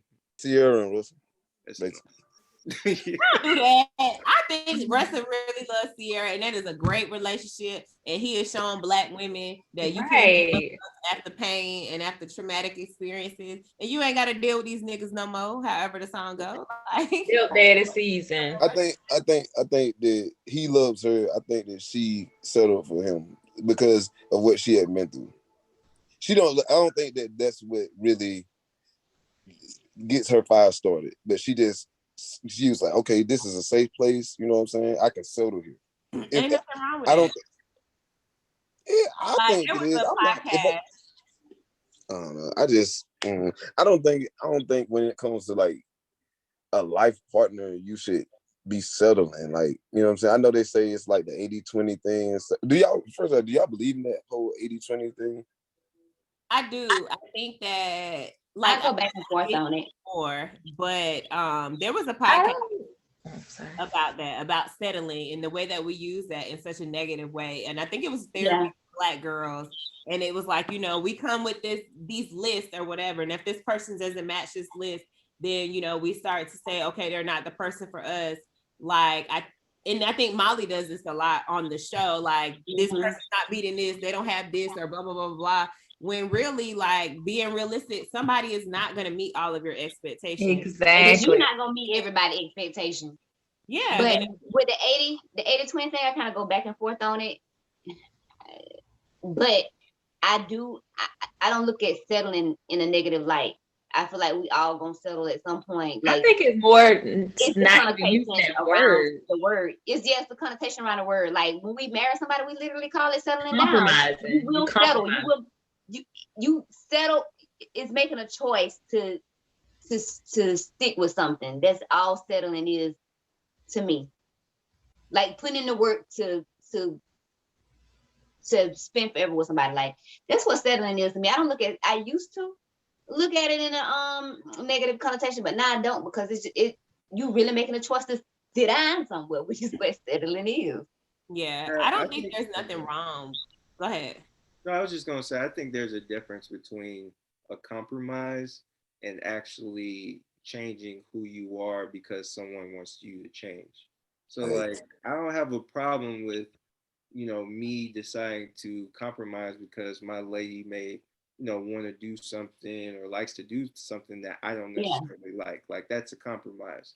But what I will not do is change who I am. I won't change my character. I feel as though that is what some people do, and which causes them to be unhappy. So, but I don't think that's settling. I don't think that's the definition of settling. I don't think so. Like Latrice said, I always like, my favorite thing is when I meet somebody I like to settle in and settle down. I don't think that settling means changing who you are at your core just to kind of fit somebody's, molds or what they expect. Or being unhappy.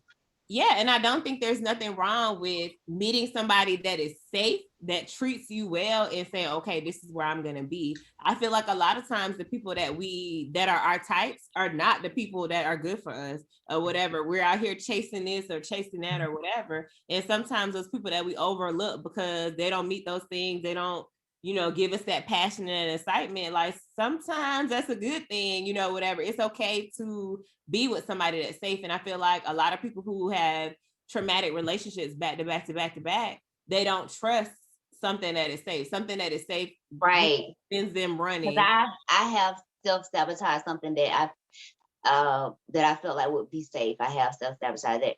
But I have also dated guys who were not my type. And they have did me the dirtiest. So I just, the type thing, yeah, I be going back and forth on that too. Like, I just want somebody that's gonna treat me right. I don't care what the type is. Just come in here, be about what you say you about. Be congruent. Let your words match your actions, and just love on me so I can love on you. That's it. My girl, I want the right person to treat me right. I don't want just anybody to treat me right. I want the right person to treat me right.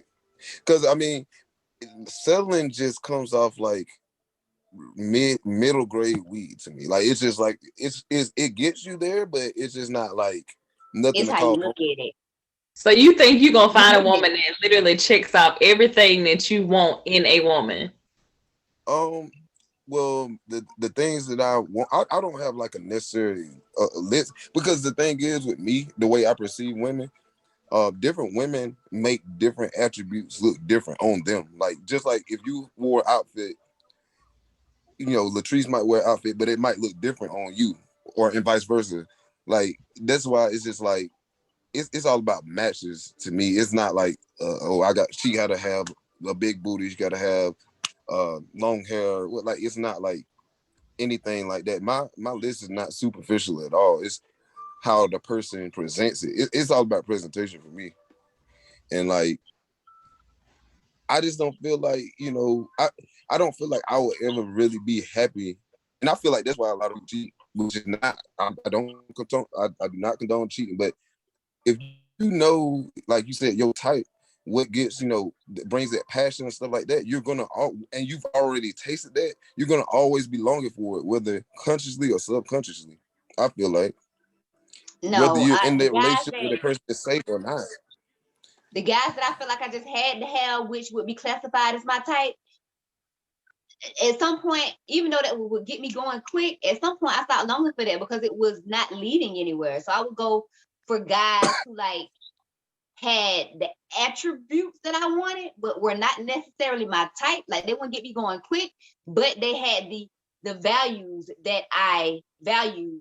But like I said, even then, some of them, they did me the dirtiest. So it's just like, what even is a type outside of something that gets you going quick?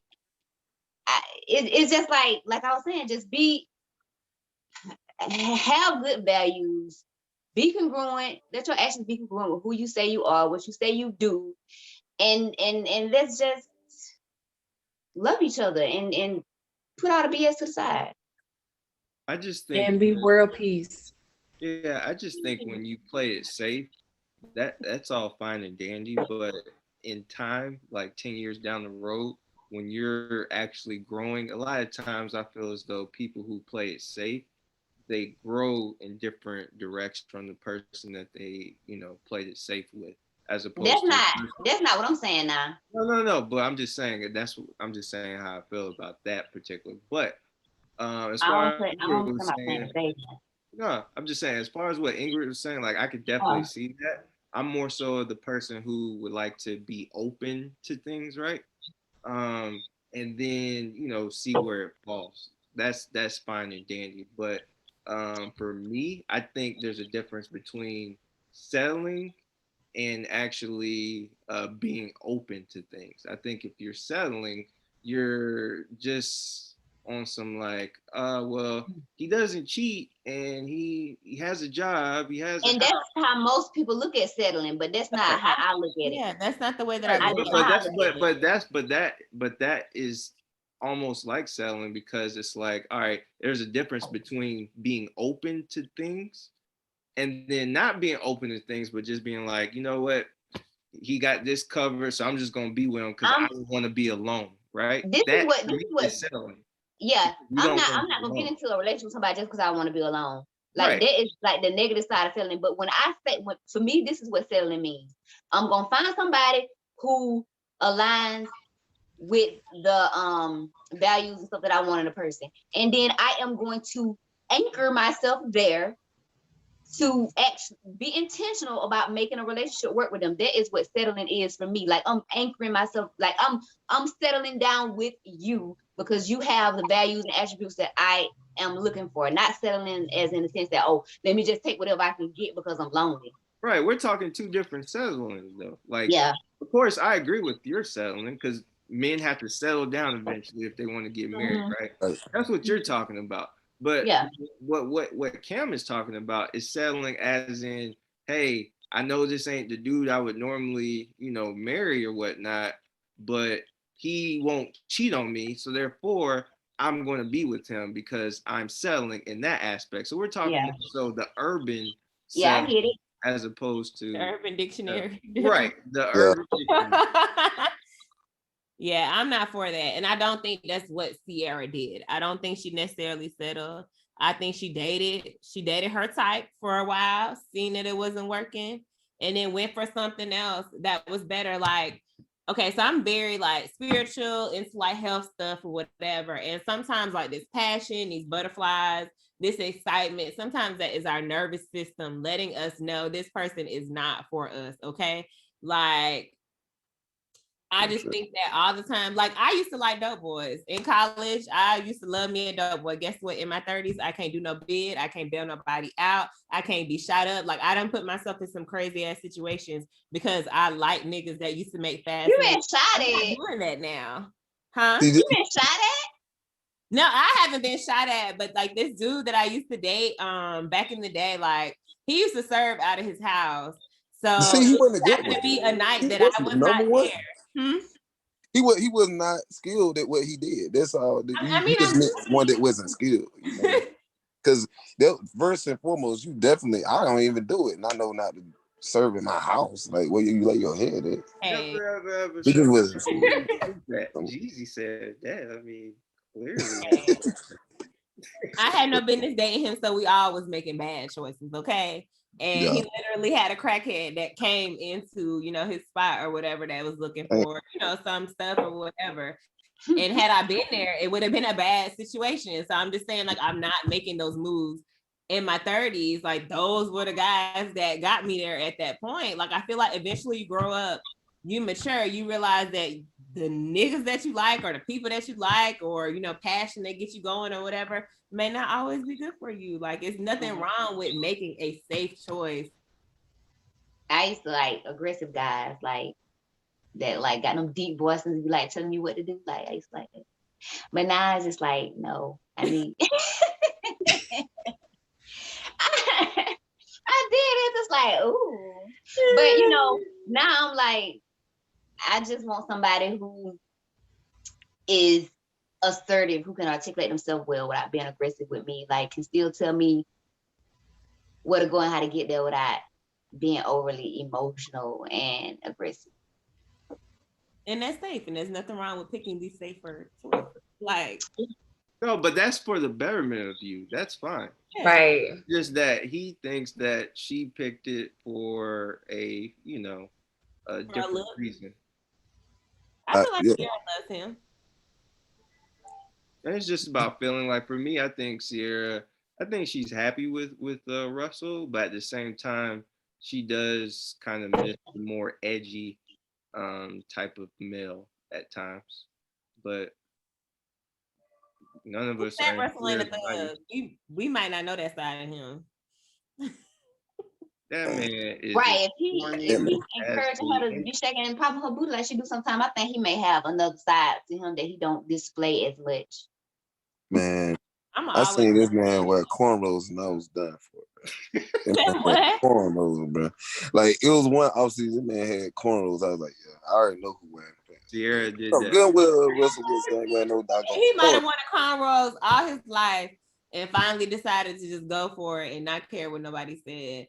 I feel like ultimately the ideal person for anybody to be with is somebody that allows them to be themselves. And I feel like that's who I'm probably going to end up with. I don't care what he got going on. Well, I care what he got going on, but it's not gonna be a big deal if he does not match everything on the list. But if I could be my wild, crazy self one day, Right.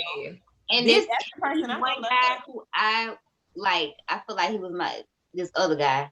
It's only like two guys I felt would like have potential to be my husband. But with him, it was like I'm like mostly like a churchy type person. And he is too.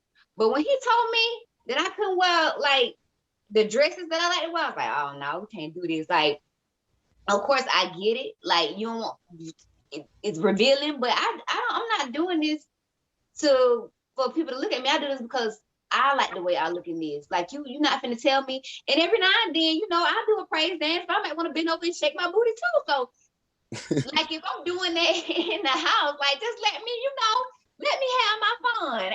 Yeah. The He Lord just probably need to shaking lace his some hands. That's all that means. He just need to lace some hands. Right. Like Then, problem solved. right. Like if you don't want me shaking my butt in public, okay, I get that. I respect you. But if I can't even bend over and shake my butt for you, then like what we doing? I He don't got know. he got other problems if he worried about that. I don't know. If you meet me doing something, right. it's a problem for you, then Don't censor we me. don't need to be I together. can't be censored. Right. Like just don't like, of course I'm gonna respect you, but don't just be acting like no. And especially if it was something that you was liking before we were committed to each other, don't act That like got you okay here. with that. Right. Okay, so I got a question for y'all. It's in regards to the whole settling thing. So I feel like everybody has, hard and soft deal breakers, whatever.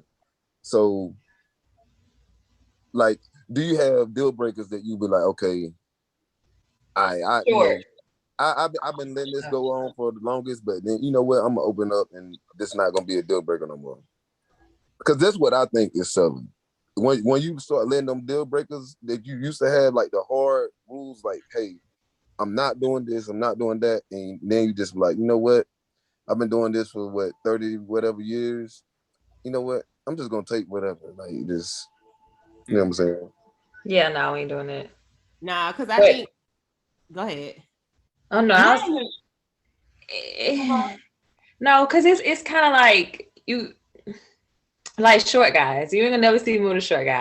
I just don't care. But I think as people get older and start understanding other people and understanding themselves, then some stuff they see, like I'm gonna have to let that go because I'm in my 30s now and I don't have a man, and it might be because I have this certain standard that nobody can meet. So I have to change, I guess, part of my expectations, but not to a point where it's like ridiculous. But are you gonna be happy doing that? That's my thing. Like, are you that's gonna what I be get too. happy Like with doing me, it? Yeah. with me, like something like what she just explained, like, yeah, I could probably. But like me, my thing, like I used to be like, I wanted to be sure like it was a real commitment before I had sex. But then when I got older, I was just like, I got needs too. I mean, I'm withholding sex for a relationship, but like I'm robbing myself from something at this point. So it's just like that used to be like one of my hard and fast rules, but the older I got, it's like, okay, you like you I mean, it ain't like you just servicing them, they kind of like servicing you too. So that's one thing that I kind of like relaxed upon, but it's like I don't know, like it's everything has their pros and cons. Like I opened myself up to that, but then it's like once I did, it's like okay, I find myself being in situations that I really didn't want to be in too. So it's just like pros and cons of it. I was like suddenly say if you get with somebody. We can't hear you. Oh yeah, she about to say something real good. They always happen. She going in. She going in. Every time she be Every time she about to go in. Every time. I don't know. I feel like one of the biggest things for me now, especially in the dating scene now, that I will never change is men who feel like they can do everything for you and not give you a relationship. I'm gonna leave that man. He can do everything right, but if you do not value relationship, if you don't value commitment, if you don't value marriage, then I'm gonna have to leave you behind. Like, I just cannot put myself in that position to allow that to pass. I feel like the way that I was raised and what I seen growing up, like, I want to do something different. So unfortunately, he could be perfect. I mean, 10 out of 10s across the board. I'm gonna leave that nigga where he at. Like, I'm just not going to continue on with somebody like that. And I think that came up in the group before. Like, people were asking questions like, I don't know who posted it, but it was like, okay, if he hit all these points, but he just don't want to be married or doesn't want to be in a relationship, unfortunately, that's one of those things I will never compromise on. Agreed. Julissa, go ahead and say your point now, because you Yeah, was what you about to say? Oh, yeah, I forgot what I was finna say, child. I hadn't said half of it. Because it looked like it was good. It always has been. No, I was gonna say, if you can, do you consider it settling in the case of Insecure when Issa was initially with Lawrence and he didn't have a job or making an income or found his passion of what he wanted to do, but would you consider that settling if she stayed with him, knowing that he didn't have the income or the job where he wanted to be right now? In that state, yes. Yeah. If he remained in that state, yes, absolutely. I feel like that would be settling because she's not happy. She was not happy. Not even banking on like his potential. She know he can get there. He just not there right now. Kevin Samuel says, "Stop dating these niggas for potential." Only thing I'm gonna listen to. Oh, now we quote No. Kevin. Now we quote Kevin. I like the message. Like I just Kevin the don't like goat. the way he said it. And that was one of the most sincere things that he said to Black women, period. Because I watched this video, and after, I think I seen his clip after the video, but it's like this video and this white girl, or she was something, but basically she interviewed like 5 different women. 2 of them were like Black girls, 1 was white, 2 were like Indian. And she was like, hey, you know, would you date a guy if he doesn't make enough money to like support you, take care of you? The Black girl's like, oh yeah, you know, we willing to work with, you know, if he doing this, if he doing that, then we willing to like compromise, blah, blah, blah, blah, blah. White woman, she wasn't even pretty. These Black girls were gorgeous. Ugly ass white woman, like, oh no, I would never do that. Blah, blah, blah, like, just, you know, really just, and that's how white women date. Like, you see it within their community. They don't play games or whatever. They date and they get married. Like, they don't play the games that I feel like right where we date for potential. And the Indian girls are like, no. And you see the way that they date and get married. Like, I feel like, have you seen how they get treated up close though? Too? Yes, I'm very aware. So I lived over there. Yeah, so it comes at a price. I'm very aware of the culture, but I mean, Black men treat us bad too. The thing is, I just feel like we're more willing to work with. And I feel like I put myself in situations where it's like, okay, this person has the potential to do this and do that.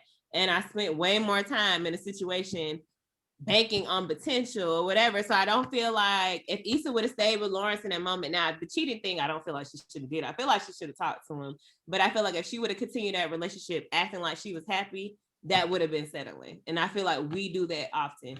So Kevin said that we should not do that no more. And I've said that I'm going to apply that to dating moving forward. And I want to see how that changes. Like, I'm not saying it's probably going to end up in marriage, but I do want to see the way that it changed, like, my dating dynamic.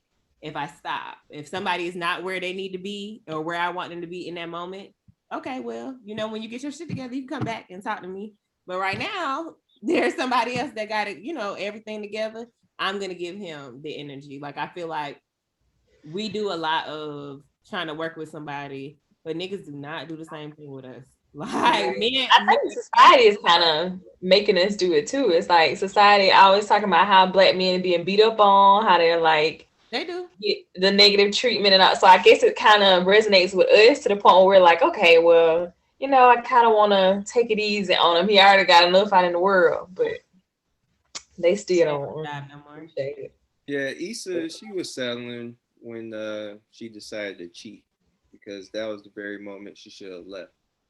Yeah. She was unhappy, so therefore that's when she was settling. She was actually settling when she was contemplating the shit. So yeah. She was selling when she looked on that lusting over that man On Facebook. Facebook. I Trying to already knew what time it was. Then I was like, oh, she gonna go ahead and throw them things in the circle, man. Throw it down here in a circle. Not a circle. It's imminent. Yep. It is. Yeah. I was rooting for my girl. I love Issa, the actual person, the character. Oh yeah. I'm All about of to them. say, All of them. Yvonne Orgy. Yeah. Yeah, I don't like Molly. Mm-mm. Issa remind me. I ain't gonna lie. She remind me of how it used to be though. Like I was just about to say, like, I can relate to a whole bunch of the situations, but Kelly's my favorite on the show. Yeah. because she don't give a Oh yeah. fuck. She's funny. Comic. She never had no love interest though. She done had a boo. She was being When she changed her accent. dining table. Yes. Then when she had the dude when she was from London, from the West Side or whatever She said. had no extent. Like they ain't really dive like into her life. No, always just been a supporting character. Yeah. she just gives me a friend of the show type of vibes. Yeah. When she's like the best person on the show, like She is. all around funny as hell, good energy, the life of the party. Yeah. I like that part where she told them that they don't ever take that serious, and then they just start laughing at her in the back seat. Her first time being serious because she the one always joking. When they thought she was dead at the thing, she ain't like that Right. shit. Yeah. Once she started conversating, life went on, and she been Super Soul Sunday ever since then too. And oh my gosh, when her old girl was having that conversation and they was crying. Right in the back seat of the car, and Molly was like, "Girl, I can't hear nothing. It's Super Soul Sunday back here." That's the worst friends that get drunk and get emotional. It's Right. like, come to Jesus moments like this is not the time. And start telling their business. Exactly. I feel like you being very specific right now. No. I ain't said a word.